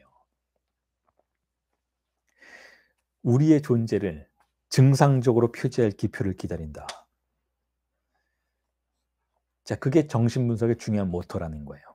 물론 이런 이야기를 지금 라칸 세미나 17에 지금 우리가 강의하고 있는 이 수업에 실제 텍스트에서 말하고 있지는 않지만, 제가 덧붙이는 것이기는 하지만, 자, 이와 같은 방향으로 라칸은 정신분석의 임상을 끌고 나가고 있어요. 그래서 이와 같은 세미나 17에서부터의 여정들이 23에 도달하게 되면, 우리의 존재를 표지할 증상적 기표의 전형적인 사례로서 제임스 조이스의 문학을 언급하게 되는 수준으로까지 나아가게 된다는 것이죠. 이미 세미나 11의 후기에서 제가 이미 강의를 했고 유튜브에 그 강의 수업을 올리기도 했던 그 세미나 11의 강의 수업의 그 후기 강의 수업에서 분명히 락강이 언급을 했어요. 정신분석의 임상 실천은 무엇인가 하면 문학적 실천이라고 선언했던 것이죠. 규정했던 것이죠. 문학적 실천이라는 거예요. 그리고 문학이 무엇인가에 대해서도 제가 여러분들에게 글쓰기와 롤랑 바르트를 설명하는 강연을 유튜브에 올렸어요. 여러분들이 검색해 보시면 거기에 나오는데, 문학이란 무엇인가 하면, 문학이란 타자의 언어의 지배로부터 벗어나서 나의 존재를 표지할 또 다른 증상적 기표를 발명해내는 그와 같은 과정과 절차라고 제가 수업을 했었어요. 거의 한 3년 전에 이미 했었던 것이죠. 그 3년 전 강의가 지금 유튜브에 공개가 되어 있으니까 관심 있는 분들은 한번 참조해 보시면 도움이 될 텐데, 자, 존재를 그런 의미에서는 증상화해야 된다는 개념이 아주 중요한 것이죠. 그리고 존재를 증상화하기 위해서는 마치 팔루스가 우리의 존재를 표지하고 우리의 신체를 표지하고 그것을 증상화했듯이 우리는 팔루스 아닌 다른 기표를 필요로 하게 된다라는 거죠. 그 다른 기표를 발명하는 과정이 정신분석 임상이라는 거예요. 그러니까 우리가 정신분석 임상의 과정 속에서 끊임없이 대화를 하고, 내담자와 대화를 하고, 내담자의 말 속에서 흥미로운 부분들을 끌어내고, 내담자가 미처 알아채지 못했던 그 자신의 문법과 문체와 말투를 표지해주고 새로운 말투가 구성되도록 이끌어주는 이 모든 과정은 사실상 어떤 한 작가를 성장시키는 과정과 거의 동일하다라는 거예요. 한 작가가 처음에 글을 쓸 때는 어떻게 글을 쓰나요? 배운 대로 쓰겠죠. 배운 대로. 그 시대의 언어 습관에 의해서 글을 쓰게 되겠죠. 혹은 그 시대의 문학이란 무엇인가라는 규정을 따르는 방식으로 그 사람이 읽었던 책을 거의 카피하는 방식으로 글을 쓰게 되겠죠. 하지만 이 사람이 진정한 작가로 성장을 하게 되는 과정은 바로 그와 같은 타자의 때를 벗겨내고 자신의 언어 습관을 지배하고 있었던, 그렇게 해서 자신의 무의식까지 지배하고 있었던 타자적인 언어의 습관을 거부하고 밀어내고 자신만의 새로운 문법을 발명해내는 과정을 우리는 한 작가가 성장하고 탄생하는 과정이라고 이해할 수 있는 것이잖아. 이건 충분히 우리가 문학에 대한 최소한의 지식만 있다면 우리가 언급해 볼 수 있고 이해해 볼 수 있는 그런 내용이잖아요. 그런데 정신분석이 똑같은 과정을 거친다라는 거예요. 정신분석 역시 우리의 무의식을 지배하고 있었던 타자의 언어에 의해서 반응하는 두 가지 양태, 다시 말해서 팔루스를 쫓는 양태, 즉 모두가 쫓아가려고 하는 그와 같은 욕망의 양태나 혹은 모두가 그와 같은 양태에 대해서 거부하는 위반의 양태, 이 두 가지 양태가 아닌 제3의 가능성을 새로운 언어의 기표의 발명을 통해서 추구하는 과정이라고 볼 수가 있다면 정신분석이 왜 문학적 실천인지를 우리는 충분히 이해할 수 있다는 거예요. 여러분, 락강 정신분석이 무엇입니까? 락강 정신분석이 도대체 어려워요. 락강 정신분석은 너무 이론적이에요. 락강 정신분석은 지식을 위한 지식이에요 라고 비난하는 그와 같은 사람들에게 제가 아주 간단 명료하고 강력하게 대답해 드릴 수 있는 규정이 바로 지금 설명드렸던 거예요. 락간이언 정신분석은 복잡할 뿐이지 어렵지 않아요. 그리고 제가 하는 방식으로 이렇게 간단 명료하게 제시해 드릴 수 있어요. 그게 어떻게 문학적 실천인지, 왜 문학적 실천이어야 하는지, 그리고 그것이 왜 우리의 존재를 증상화시켜야 하는지, 그리고 증상적 기표가 무엇인지, 그리고 팔러스가 무엇인지, 그리고 주입상수가 무엇인지, 상실된 것에 대한 보충이 무엇인지에 대한 간단 명료하고 아주 선명한 구조가 분명히 존재하는 이론이고, 조금만 시간을 들여서 공부하고 탐사해 본다면 얼마든지 도달할 수 있는 지식의 세계라는 거예요. 그래서 제가 정신분석에 대해서, 락간이언 정신분석에 대해서 어렵다라고 말하는 사람들에 대해서 이해할 수 없는 부분이 바로 그거라는 거예요. 어렵지 않아요. 시간만 투자하고 공부한다면 얼마든지 도달할 수 있고 우리가 획득할 수 있는 가치 있는 것들이 굉장히 많이 존재하는 이론이라는 것이죠. 그러려면 물론 시간을 투자해야겠죠. 얼마만큼 투자해야 되는가? 별로 많이 투자할 필요 없어요, 여러분. 그냥 회사원들이 회사 다니는 시간 정도만 투자하면 됩니다. 9 to 5. 회사 가서 열심히 일하시잖아요. 여러분들 중에도 회사원들 계시잖아요. 직장에서 일하시는 분들 계시잖아요. 그 정도만 시간을 투자하면 돼요. 회사원이 회사에서 업무 수행 능력을 쌓고 업무를 진행시키고 가치를 생산하는, 그게 물질적인 가치이건 정신적인 사회적 가치가 되었건 어쨌든 가치를 생산하는 그 정도의 시간만 투자하면 누구든 락강을 이해할 수 있다는 것이죠. 근데 그렇게 하지도 않고 입문서 몇 개 읽어보고 지쟁 몇 장 읽어보고 브루스 핑크 몇 권 읽어보고 락강 별거 아니네, 락강 이해가 안 되네, 락강은 너무 사변적이네라고 말하는 건 제가 받아들일 수가 없다라는 거예요. 매일매일 직장인들이 하는 정도로만 시간을 투자해서 공부하면 누구든 좋은 분석가가 될 수 있고 누구든 연구하는 분석가가 될 수 있어요. 자, 좀 새길로 많이 빠져 들었는데 다시 팔루스로 돌아갑시다. 자, 다시 팔루스로 돌아가서, 자, 지난주에도 말씀드렸듯이 팔루스라는 것은 우리가 오이디푸스라는 그 시련 속에서 어머니를 포기해야 되고 그리고 어머니의 포기를 강제하는 아버지의 존재와의 경쟁, 분쟁 속에서 일종의 분쟁이라고 할 수 있죠. 아이가 겪게 되는 첫 번째이자 최대의 난관인 것이죠. 어머니를 포기해야 되는 거예요. 어머니가 자기를 잘 돌봐주고 안아주고 먹여주고 했는데 갑자기 어느 날 갑자기 어머니가 유아원에 보내는 것이죠. 세상에 이런 비극이 어디 있겠어요, 아이에게. 왜 내가 거길 가야 하는지 아이는 이해 못해요. 왜 내가 유아원에 가야 되는지, 내가 왜 유치원에 가야 되는지 이해를 못해요. 자, 이해하는 과정이 바로 뭐예요?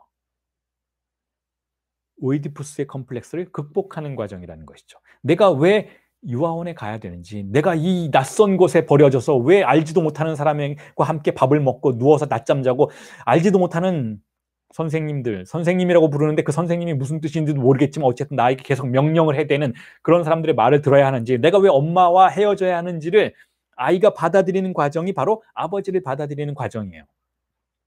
자, 그와 같은 과정 속에서 아이는 쥐상스를 포기하고, 즉 자신의 고유한 쾌락을 포기하고 팔루스라는 모호한 기표를 선택하죠. 즉 쾌락의 확실성을 포기하고 쾌락의 모호함을 선택할 수밖에 없게 되는 숙명 속으로 들어간다는 것이죠. 자, 그와 같은 과정 속에서 이 팔루스의 강제를, 혹은 이 상징계의 도래를, 이 아버지의 기능의 수용을 우리에게 실현시키는 것을 바로 말하기의 기능이라고 불러요. 말하기의 기능. 그건 말에 의해서 그렇게 된다는 거예요. 어른들의 말하기 기능에 의해서 그렇게 된다는 것이죠. 그리고 이 말하기의 기능은 아이에게 각인되어서 반복되죠. 어린아이들을 관찰해 보세요. 그러면 어린아이들이 굉장히 대견스럽게 어른들의 말을 반복하는 걸 볼 수가 있어요. 아주 꼬마 아이인데, 정말 한 3살 정도 되는, 2살 반, 3살 되는, 이제 막 말을 시작하는 아이인데도 어른들의 말을 똑같이 반복하는데 뭐라고 반복하느냐 하면 이래요. 밥 잘 먹는 아이가 되어서 착해질 거야. 뭐 이런 말들을 반복해요. 마치 어른들의 말을 그대로 녹음기처럼 반복하듯이, 엄마를 기다리면 착한 아이가 되는 거야. 뭐 이런 말들을 반복하게 된다는 거죠. 이런 말들은 어떤 의미에서는 상당히 짠한 말들이잖아요. 왜냐하면 자신이 어머니를 소유하고 어머니와 함께 있고 어머니를 다 가질 수 있는 그 가능성을 포기한다는 뜻이죠. 그리고는 규범을 반복하게 되는데 그 규범의 반복은 어쨌든 말을 통해서 일어난다는 거죠. 그래서 말의 기능이 아주 중요하다는 거예요. 어린 시절에 말의 기능이 아주 중요하다는 것이죠. 어린 시절에 어른들이 어떻게 아이에게 말하는지가 아이의 상징계를 결정적으로 구조화시킨다는 거예요. 자, 그렇게 해서 아이는 팔루스라고 하는 어떤 보편적인 기표를 따라가게 된다는 거죠. 보편성을 따라가게 된다는 거예요. 자, 팔루스가 제 아무리 모호한 기표이기는 하지만 그럼에도 불구하고 모두가 따른다라는 의미에서는 모두가 따르는 모호함이라고 볼 수가 있어요. 모두가 따르는 모호함. 그런 의미에서 보편성의 기표라는 것이죠.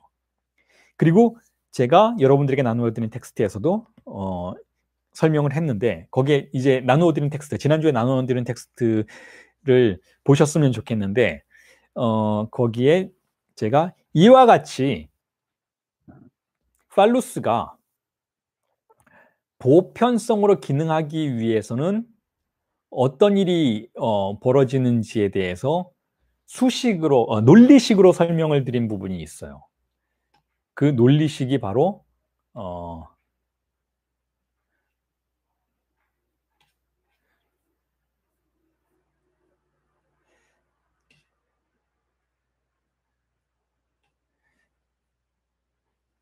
몇 페이지에 있는가 하면, 잠깐만요. 제가 찾아드리겠습니다.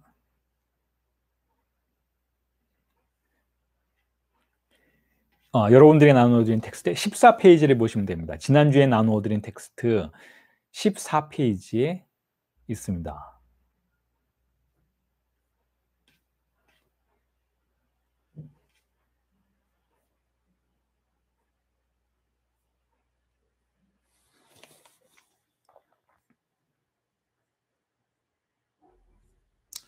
그러니까 지난주에 나누어드린 텍스트의 페이지로는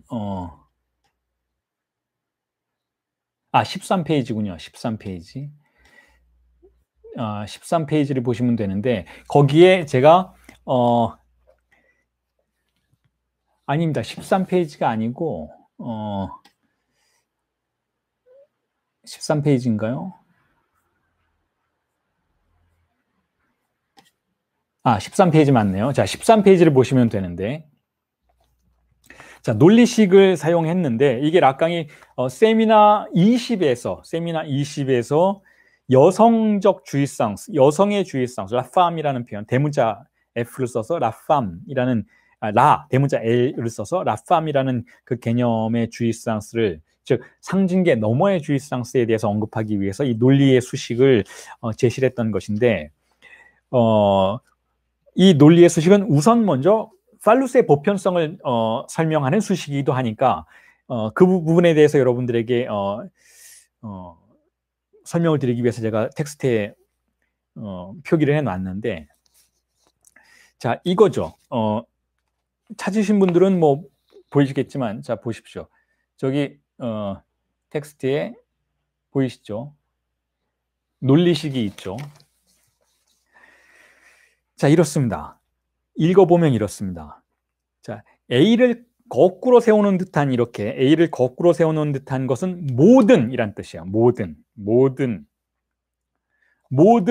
X는, 자, 모든 X는 팔루스 가로치고 X다 라고 되어 있죠. 팔루스 가로치고 X라는 건 무슨 뜻인가 하면 팔루스의 함수 기능에 지배를 받는다라는 거예요. 그러니까 모든 X는, 자, 여기서 X는 모든 주체인 거죠. 익명의 모든 주체, X. 자, X는 팔루스 함수의 지배를 받는다 라는 규정을 논리식으로 먼저 제시를 해요, 락강이. 자, 이게 무슨 뜻인가 하면 팔루스 함수는 보편적으로 작동한다라는 거예요. 팔루스 함수가 보편적으로 작동한다라는 것은 더 쉽게 말하면 모든 주체가 어린 시절의 거세의 과정 속에서 혹은 오이디푸스 컴플렉스의 극복의 과정 속에서 자신의 주입상수를 포기하는 대신 이 팔루스를 쫓을 것을 명받는다라는 뜻이죠. 가장 보편적으로 우리의 쾌락을 표지하는 표지석이 되었다라는 뜻이에요. 그러니까 팔루스의 함수라는 것은 그런 의미에서는 보편자라는 거죠. 대부분 모두가 그걸 따른다라는 거예요. 자, 그럼 다시 한번 강조드리지만 그런 의미에서 이러한 팔루스의 보편 함수 기능을 이렇게 언급하는 것, 그리고 그것이 모든 X에 작용한다라고 언급하는 것은 다시 한번 제가 지겹도록 강조해드리지만 정신분석이 다루는 인간의 욕망과 성충동은 생물학적인, 생체적인 것이 아니라는 거예요. 생체적인 것이 아니라 언어적이라는 것이죠. 언어에 강력하게 지배를 받고 있다는 것이죠. 자, 그래서 여기에 대해서 락강이 프로이트의 발견이 결국은 우리를 생체적인 신체로부터 언어적인 신체로 나아가는 그와 같은 과정을 알려주게 된다라는 그런 의미의 언급을 하는데, 자, 그 인용문을 제가 읽어보도록 하겠습니다. 그 인용문이 이제 제가 인용 5-6이라고 표지해 놓은 인용문이죠.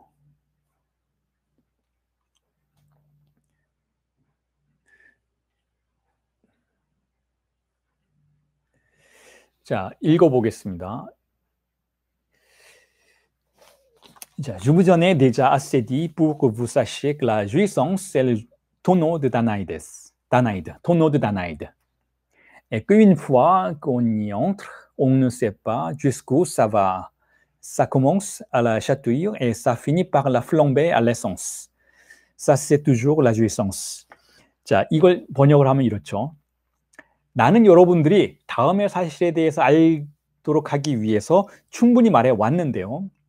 주의상스, 그것은 밑빠진 독에 물 붓기라는 것입니다.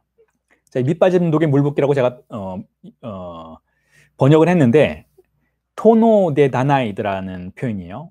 그러니까 다나이, 우리말로 하면은 다나이데스의 항아리, 독이라는 뜻이죠. 이게 일종의 관용어구처럼 사용되는데 고대 그리스 신화에 나오는 한 어떤 에피소드를 가지고 와서 이렇게 관용어구를 만들었는데, 그 다나이데스라는 그 신화 속의 인물들이 어떤 저주를 받아서 밑빠진 항아리에 밑이 구멍이 뚫려 있는 독에 계속해서 물을 붓도록 하는 그와 같은 벌을 받게 되는 그러한 에피소드를 관용어로 만들어낸, 자, 그와 같은 표현이 있거든요.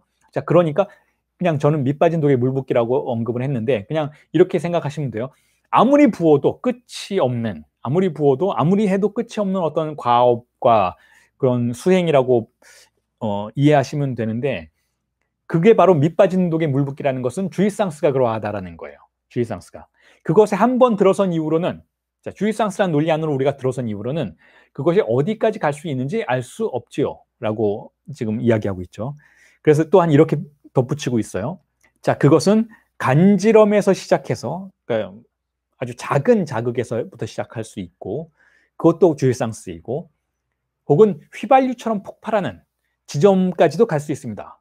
그 또한 역시 주일상스입니다라고 락강이 언급을 한 부분을 제가 인용문으로 여러분들에게 나누어 드렸는데, 자, 이렇게 아주 작은 양의 어떤 자극도 주일상스이고, 그리고 뭐 폭발과 같은 강렬한 것도 주일상스다라는 이러한 표현은, 자, 우선 먼저 밑빠진 독이라는 개념과 함께 이해를 해야 돼요. 밑빠진 독이라는 개념. 자, 밑빠진 독이라는 개념은 제가 이렇게 여러분들에게 나눠드린 텍스트에도 설명을 해놨죠.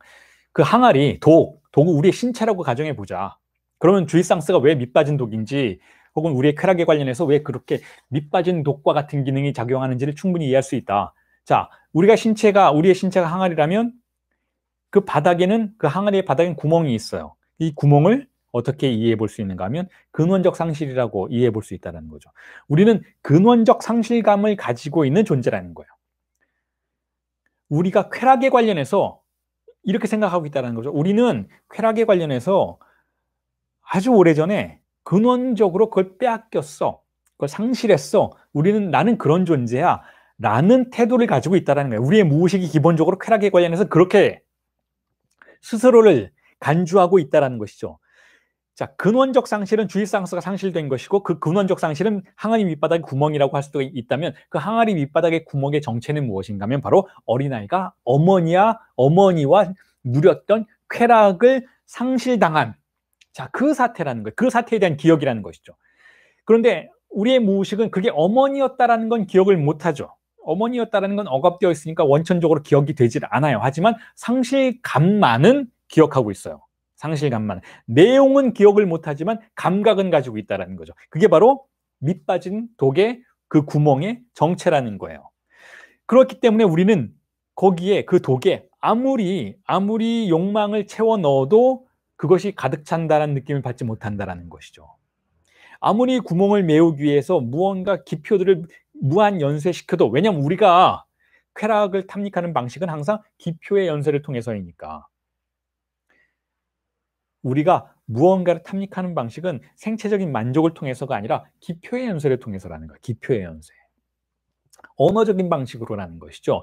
그 기표의 연쇄를 통해서이니까 그 부질없는 무한 연쇄의 기표들이 그 항아리 안으로 아무리 무한히 흘러 들어가도, 아무리 한 남자가, 카사노바가 사랑하는 여인의 이름을 아무리 바꿔치워도 결코 이 항아리는 채워질 수 없는 그와 같은 숙명이라는 것. 자, 그걸 설명하는 인용문이라고 생각하시면 돼요. 자, 그렇게 해서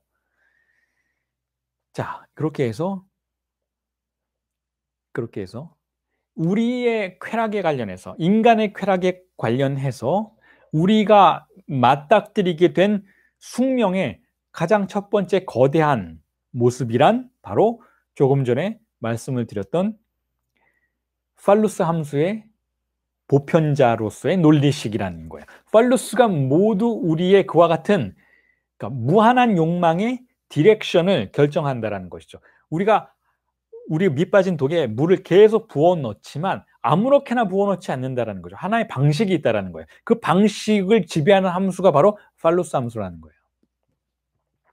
자, 그런데 말이 나온 김에 아까 그 여성적 주일상스라는 개념을 설명을 드렸잖아요. 그게 세미나 20의 엉커라는 그 제목의 타이틀을 달고 있었던 그 세미나 20의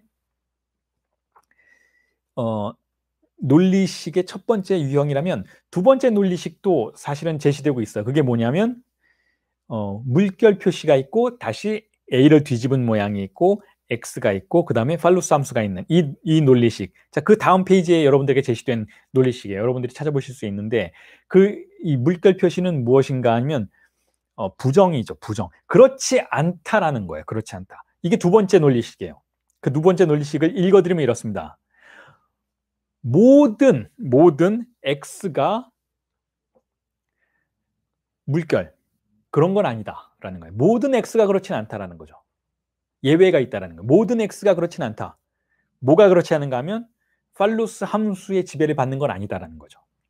즉 모든 x가 팔루스의 지배를 받는 것은 아니다라는 건 무슨 뜻인가 하면 비전체란 뜻이에요. 비전체. 라칸 이걸 빠뚜라고 하죠. 빠는 not이고 뚜는 영어로 all이라는 프랑스 표현이죠. 빠뚜, not all이란 건 기표의 세계를 지칭할 때 라칸이 자주 사용하는 표현이에요. 비전체라는 표현은. 그 비전체라는 표현이 기표의 세계를 지칭한다는 건 무슨 뜻인가 하면 어떠한 상징계도 하나의 상황을 완전하게 장악할 수는 없다는 뜻이에요. 항상 빠져나가는 것들이 있다는 것이죠. 잉여적인 것들이 있다는 거예요. 어떤 언어도 어떤 사태를 완전히 장악할 수 없다는 거죠. 그게 비전체의 개념인 것인데 지금 말씀드렸던 이 부정으로서의 모든 x가 팔루스 함수의 지배를 받는 것은 아니다라는 이 규정이 바로 비전체 규정이고 그런 의미에선 팔루스를 중심으로 한 상징계가 우리의 모든 신체를 장악할 수는 없다라는 의미이기도 하죠. 그러니까 전체를 커버할 수 없다라는 거예요. 하나의 논리가 전체를 커버할 수 없다는 것이죠. 비전체 개념이라는 것이죠. 그리고 그것은 팔루스의 세계에서도 마찬가지라는 거예요. 그러니까 모든 욕망이, 모든 주의상스가 팔루스의 지배를 받는 건 아니라는 거죠. 그 아닌 것들을 뭐라고 부르는가 하면 그 너머의 것들을 여성적 주의상스라고 부르는 거예요. 그리고 그 여성적 주의상스를 설명하는 락강의 세미나가 20번째 세미나인 거죠. 여성의 장에 무한성이 존재한다는 거예요. 그리고 팔루스의 함수는 유한성이라는 것이죠. 자, 무한성과 유한성. 이제는 제가 이렇게 표현을 해도 여러분들이 충분히 정확하게 이해를 하실 거예요. 팔루스 함수가 왜 유한성인가요? 동일한 논리 안에 장악당이 있으니까 유한한 것이잖아요. 그게 양쪽으로 아무리 크건 전 인류가 다 그렇게 팔루스의 함수의 지배를 받는다 해도 그건 유한한 것이니까 유한성이죠. 하지만 모두가 그런 것은 아니다. 즉 비전체가 가정되는 순간 유한성이 가능성이 열리게 되는 것이죠. 빠져나가는 무언가가 있다라는 거예요. 빠져나가는 무언가가. 이 유한성과 무한성 개념에 대해서 보다 아주 엄밀하고 수학적인 아주 선명한 설명을 제시하는 게 알랑 바디우의 존재와 사건이에요, 여러분. 레트르 엘레베느멍이라는 텍스트이죠. 바디우의 가장 주요한 저서이기도 하고 또한 이 존재와 사건을 읽게 되면 락강의 모든 이론들이 어떻게 이 바디우라는 철학자에게 가서 영향을 미치고 있는지를 확인할 수 있게 되는, 바디우 스스로도 락강을 자신의 마스터라고, 스승이라고, 둘이는 딱 한 번밖에 만난 적은 없지만 어쨌든 락강의 이론들이 자신의 철학의 구성에 엄청난 영향을 주었다라는 것을 스스로 시인하고 있는 그 바디우라는 철학자의 존재와 사건이라는 텍스트의 가장 주요한 개념이 바로 이 유한성과 무한성 개념인 것인데 그 텍스트를 여러분들이 읽어보시면 이 유한성과 무한성을 중심으로 어떻게 우리의 존재가 사건과 만나고 새롭게 변화될 수 있는 진리의 절차로 들어갈 수 있는지에 대한 보다 선명한 아주 엄밀한 철학자적인, 지금 락강은 철학자가 아니기 때문에 그렇게 설명하고 있지는 않지만 아주 엄밀한 철학자적인 해명들을 여러분들이 읽어보실 수가 있게 되는데 읽는 게 그렇게 쉽지는 않습니다. 왜냐하면 너무나 수학적인 내용들이 많이 나와서. 그래서 제가 또한 말씀드리고 싶은 것은 아마 바디우에 대한 이 존재와 사건에 대한 강의 수업은, 존재와 사건에 대한 책 한 권을 통째로 강의하는 이 수업은 한 1년 뒤에 제가 진행할 예정이고 그때 기다리신다면 여러분들이 바디우에 대한 충분한 이해를 통해서 또한 락강의 이론들을 조금 더 깊이 있고 포괄적이고 더 선명하게 접근하실 수 있게 되는 계기가 마련되실 수 있을 거라는 말씀을 드리고 싶어요. 그때를 기다려주시면 1년 정도 뒤에 제가 바디우의 존재와 사건을 남김없이 낱낱이 여러분들에게 해명하는 강의 수업을 해드릴 겁니다. 그때 다시 한번 이 무한성과 유한성에 대해서 이야기를 하도록 하고, 자, 다시 돌아오자면, 자, 그렇게 해서 팔루스라는 함수의 개념은 유한성의 영역 안에서 우리의 욕망을 가두는 개념인데 락강이 세미나 20에서 여성적 주의상스라는 개념을 도입함으로써 무한성의 새로운 가능성들을 또한 다른 방식으로 제시를 하고 있다는 거예요. 락강이 이 무한성으로 접근하는 다양한 논리들의 발명에 대해서 끊임없이 정신분석을 무한성의 장으로 개방하는 가능성들에 접근시키려고 하는데 세미나 20에서의 여성적 주의상스는 또한 그것의 한 방편이라는 것이죠. 세미나 17에서는 잉여향유라는 개념을 통해서 무한성에 접근하려는 가능성에 그러한 시도를 하고 있다고 볼 수가 있어요. 자, 그런데 어쨌든 그 세미나 20에서 다루고 있는 그 여성적 주의상수, 즉 모든 비전체 개념은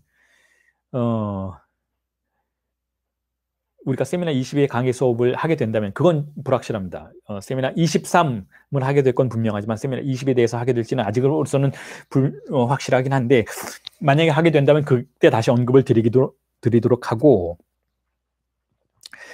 다시 돌아와서 일단 비전체 개념에 대해서 한마디만 더 말씀을 드리고 그 다음 팔루스의 개념에 대한 해명으로 다시 진입을 해보자면 이렇습니다. 비전체라는 개념 굉장히 중요한데, 이것을 우리는 인문학 전역에서 상당히 보편적인 개념으로 사용해 볼 수가 있어요. 비전체라는 게 왜 중요한가 하면, 비전체라는 것 자체가 결국은 언어가 가진 불완전성을 설명하는데 아주 중요한 핵심적인 개념이기 때문에 그래요. 어떠한 언어도 그 앞의 존재를 완전히 파악할 수 없다는 것. 그 언어가 제 아무리 실증과학적이고 엄밀하게 세공된 언어라 해도 그 언어는 존재를 사로잡기에는 항상 역부족이라는 것. 즉 언어는 항상 바벨의 수준에 머물 수밖에 없다는 것. 바벨의 탑은 붕괴될 수밖에 없는 숙명이니까. 자, 그 부분에 대해서 이 비전체라는 개념이 항상 주역에 작동하고 있는 핵심 개념이라고 할 수가 있어요. 어떠한 언어도 내부의 균열을 갖고 있기 때문에 그렇다는 것. 그래서 이 모든 언어가 제 아무리 엄밀한 언어라 해도, 제 아무리 논리적으로 강력한 검증을 거친 언어라 해도 결국은 내부의 균열을 가질 수밖에 없다라는 그와 같은 논증을 러셀의 영리가 해주었죠. 러셀의 영리에 대해서 여러분들 제가 다른 강의에서 많은 설명을 드렸기 때문에 다 아실 거고, 듣지 못하셨다면 검색을 해보시면 러셀의 영리가 무엇인지 충분히 이해하실 수가 있는데, 어떠한 명제식이라 해도 결국은 내부의 균열을 갖고 있다는 이 명제는 결국 20세기의 양자역학의 세계로까지 연결되어서 어떠한 측정 가능성조차도 대상에 관련된 그 에너지에 관련된 완벽한 수치를 파악해낼 수 없다라는 이론으로까지 나아가게 되죠. 양자역학이 바로 거기에 토대하고 있는 것이잖아요. 과학의 언어는 내부의 균열을 가지고 있다는 것. 그리고 과학의 언어는 사태 자체가 아니라는 것. 그래서 이 간극을 결코 어떠한 완벽한 과학도 메꿀 수 없다라는 그와 같은 논제로 나아갈 수 있도록 해주는 첫 번째 단초가 바로 비전체라는 개념이에요. 결코 전체를 파악할 수 없다는 것이죠. 결코 전체를 파악할 수 없기 때문에 여러분들이 중학교 때 배웠던 수학도 공리적인 함수와 공리적인 집합론에 의해서만 작동하는 것이지, 이 공리적이라는 것은 무엇인가 하면 한계가 존재한다는 것, 모든 것을 커버할 수 없는 한계 안에서만 작동한다는 것이죠. 자, 그와 같은 모든 우리가 과학이라고 믿고 있는 담론들의 숙명을 결정하는 가장 결정적인 속성이 바로 비전체라는 속성이라는 것을 여러분들이 이해하신다면, 다시 빙글 돌아와서 정신분석의 임상이 내담자의 존재를 어떻게 다루어야 하는지에 대해서도 다시 한번 확인하실 수 있어요. 내담자의 존재를 분석가의 지식이 결코 파악할 수 없고 사로잡을 수도 없고 설명할 수도 없다는 걸 분석가는 받아들여야 한다는 것. 분석가가 제 아무리 공부를 많이 한다 해도 그 언어는 비전체라는 것. 그리고 그 앞에 존재하는 내담자의 존재는 무한성이라는 것을 받아들여야 한다는 거예요. 자, 그래서 다시 돌아와서 그럼에도 불구하고 어쨌든 어떤 한계 안에서는 팔루스는 가장 주요한 보편적 잉여향유라고 볼 수가 있어요. 자, 이 명제는 이제 이해하시겠죠. 팔루스가 왜 가장 주요한가 하면, 가장 권력을 가진 아버지의 담론에 의해서 우리에게 강제되었기 때문에 대다수의 주체들이 어쩔 수 없이 보편적으로 받아들였던 욕망의 표지석이라는 의미에서, 자, 그런 의미에서 팔루스의 방향성은 가장 주요한 것은 사실이다라는 거죠. 하지만 그게 전부는 아니라는 거예요. 그게 전부는 아니라는 것이죠. 그건 비전체라는 거죠. 팔루스의 방향 말고 우리는 다른 방식으로 흘러나가는 리비도를 항상 느끼고 있다라는 것이죠. 자, 그리고 또 다시 돌아와서 팔루스라는 기표가 잉여향유의 기표인 이유는 우리가 상실한 것을 보상받으려는 차원에서 접근하게 되는 쾌락이기 때문에 잉여향유라는 것이죠. 자, 그 부분에 대해서도 여러분들이 4개 담화 안에 잉여향유가 어떤 개념인지를 환기해 보신다면 이해하실 수 있는 거예요. 그런 의미에서 팔로스는 가장 보편적 잉여 향유다라는 것을 이해하실 수 있습니다. 자, 그런데 그렇다면 이 팔로스라는 장치, 이 팔로스를 중심으로 작동하는 이 언어의 장치는 결국 우리의 쥐상스를 포기하게 만들고 그것을 다형적이었던 그것을, 실제였던 그것을, 그래서 어떤 질서도 발견할 수 없었던 그것을 어떤 하나의 흐름 안으로 추출해내는 과정과 같다라는 의미에서 락강은 이것을 사회적 정제장치라고 불러요. 사회적 정제장치. 사회적 정제장치라는 이 개념을 설명하기 위해서 락강이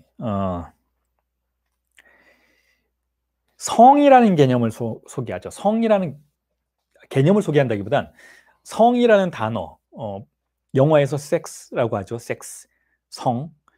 그리고 프랑스어로도 섹스라고 하는데 영어와는 다르게 마지막에 이가 붙죠. 프랑스어 모음 으가 마지막에 붙는데 어쨌든 똑같이 거의 똑같이 발음이 되는 그 섹스라는 단어에 대해서 락강이 어원을 소개하죠. 라틴어 어원은 섹서스라는 어원이다. 섹서스라는 어원이죠.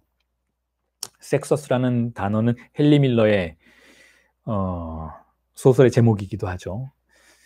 자, 이 섹서스라는 라틴어의 어원은 또 다른 어원을 가지고 있어요. 그 어원이 바로 세짜레라는 단어죠. 이 세짜레라는 단어는 라틴어인데 역시 어떤 뜻을 가지고 있는가 하면 자르다라는 뜻을 가지고 있어요. 자르다, 나누다, 이렇게 잘라 나누다라는 뜻을 가지고 있는 것이죠. 그러니까 이 섹스라는 단어의 어원인 섹서스는 결국 남성과 여성을 나누어 자르다. 자, 이런 의미를 가지고 있어요. 그러니까 성별을 구분한다라는 그런 의미를 가지고 있죠. 그런 어원을 가지고 있죠. 자, 그런데 이 어원을 소개하면서 락강이 우리에게 주장하고자 하는 바는 무엇인가 하면 이와 같이 우리 사회에서 남성과 여성이라는 구분을 하는 이 인간적인 문명 속에서 성차를 구분하는 이 과정은 생물학적인 차이를 통해서 작동하지 않는다라는 거예요. 이 부분 이제 충분히 이해하시겠죠. 생물학적인 구분을 통해서 남성과 여성을 구분하지 않는다라는 거예요. 그럼 뭘 통해서 이러한 성구분이 일어나는가 하면 팔루스를 통해서 그렇게 된다는 것이죠.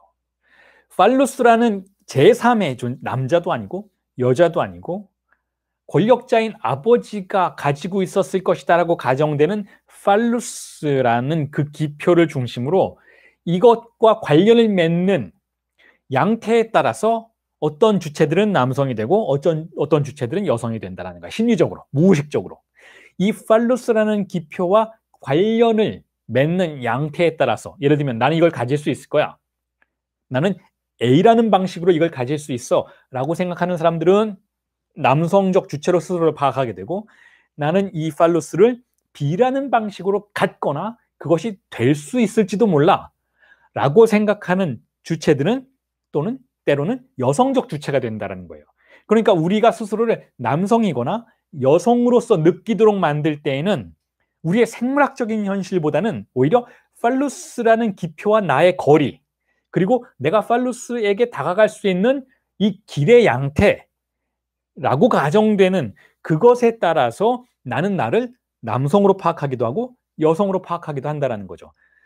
자, 그렇기 때문에 생물학적인 생체 조건은 별로 중요하지 않다라는 거예요. 그렇기 때문에 우리는 바로 이와 같은 과정 속에서 흔히 성소수자들이 보여주는 성적인 정체성의 특이성도 충분히 이해할 수가 있게 되는 것이죠. 생체적인 요건들은 별로 중요하지 않다라는 거예요.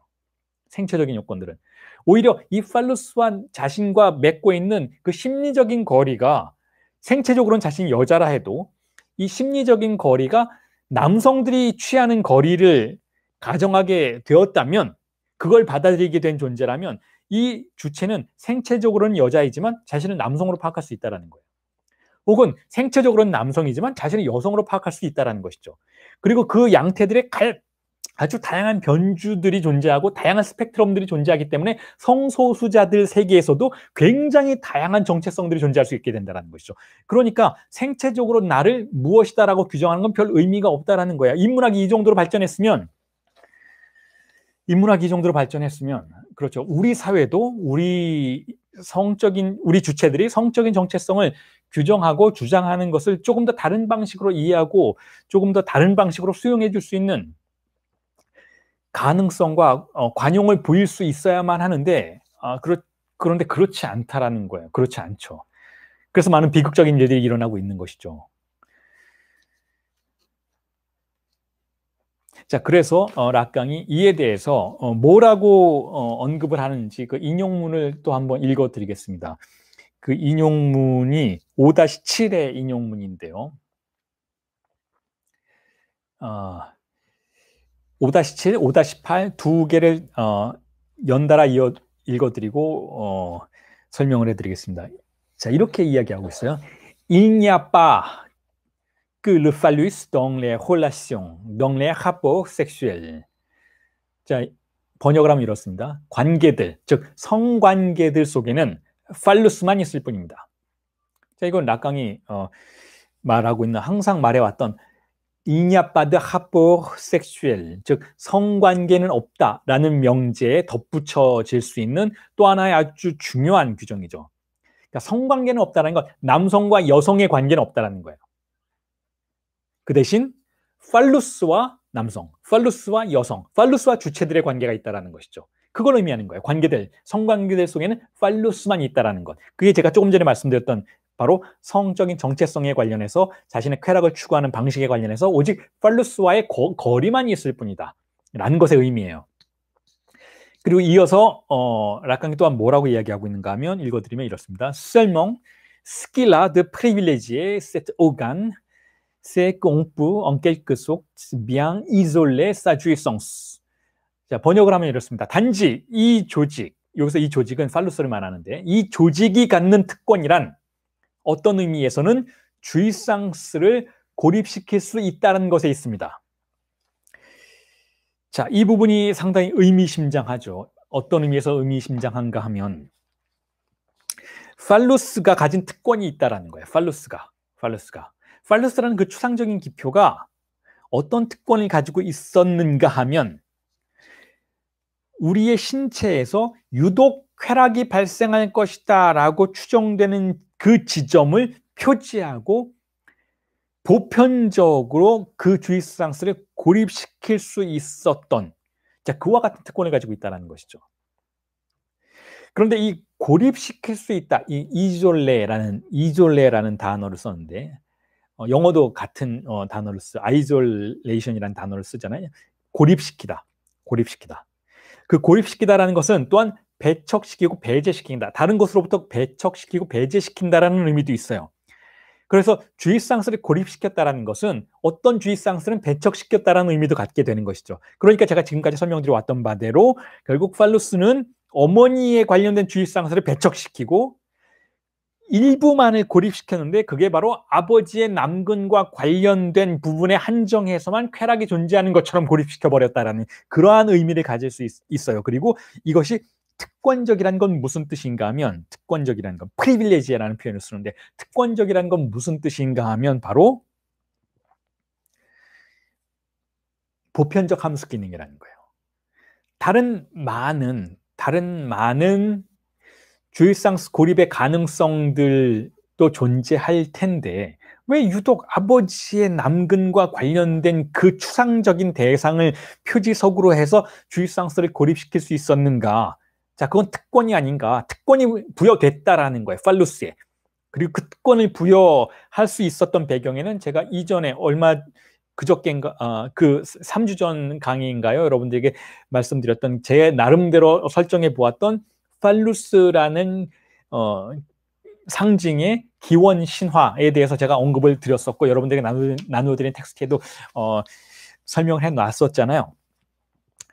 결국 남성이 지배하는 사회였기 때문에 수컷이 지배하는 사회였기 때문에, 그래서 그 수컷들이 추상적으로 생각해 보았을 때 우리들 중에 가장 강한 자가 누구인가를 생각해 보았을 때 아버지가 떠올랐다라는 거예요. 그리고 아버지는 쾌락을 가지고 있었을 거다라고 추정해 볼 수 있다는 것이죠. 그리고 아버지가 쾌락을 누렸을 것 같은 그 물건을, 대상을 상상해 보자 아버지의 남근이 상상되었을 거다라는 것이죠. 그리고 그 아버지의 남근을 상징화하는 것이 바로 팔루스라는 것이죠. 그러니까 팔루스가 특권적 기표가 될 수 있었던 배경에는 수컷들이 지배하고 있는 사회의 그 권력이 작용했을 것이다라고 추정해 볼 수 있을 것이다라는 거죠. 자, 그래서 팔루스가 결국은 특권적 기표가 되었는데, 그렇지 않은 사람들도 있죠. 그게 바로 성도착의 세계인 것이죠. 성도착의 세계에서는 팔루스를 쫓지 않아도 다른 걸 쫓을 수도 있어요. 어떤 성도착자들은 어떤 물신을 숭배할 수가 있는 것이죠. 그 물신의 대상은 꼭 남근이 되지 않을 수도 있다는 거예요. 물신의 대상은 어떤 사물이 될 수도 있다는 거예요. 스타킹이라든지, 혹은 사물이 아니라 충동의 대상, 응시라든지, 혹은 여성의 어떤 속옷이라든지, 혹은 어떤 신체의 일부라든지. 성도착의 세계에서는 팔루스가 특권적 기표로 작동하지 않아요. 다른 것이 특권적 물질로 작동하죠. 혹은 특권적 기표로 작동하죠. 다른 곳에도 쥐상스의 고립 기능이 가능할 수 있다는 걸 보여주는 세계가 바로 성도착의 세계라고 볼 수가 있는 것이죠. 자, 그렇지만 어쨌든 팔루스가 보편적으로 작동하는 것의 배경에는 어쨌든 남성 아버지의 권력이 거의 모든 문명을 지배하고 있었던 것에 대한 현실이 작용했었다라고 추정해 볼 수 있다는 거예요. 그리고 덧붙이면서 오늘 강의를 정리해 보자면, 왜 남성일까? 왜 남성이 지배하는가? 왜 하나님 아버지는 남자일까?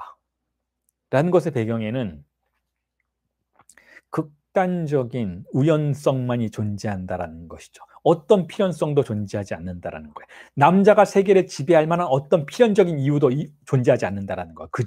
그저 진화의 단계 속에서 수컷이 더 많은 공격성과 근육을 갖게 되었기 때문에, 그랬기 때문에 수컷이 문명을 지배하게 되었고, 그렇기 때문에 아버지가 마치 신인 것처럼 등장하게 되었고, 혹은 신이 마치 남성인 것처럼 등장하게 되었던 것일 뿐이라는 거예요.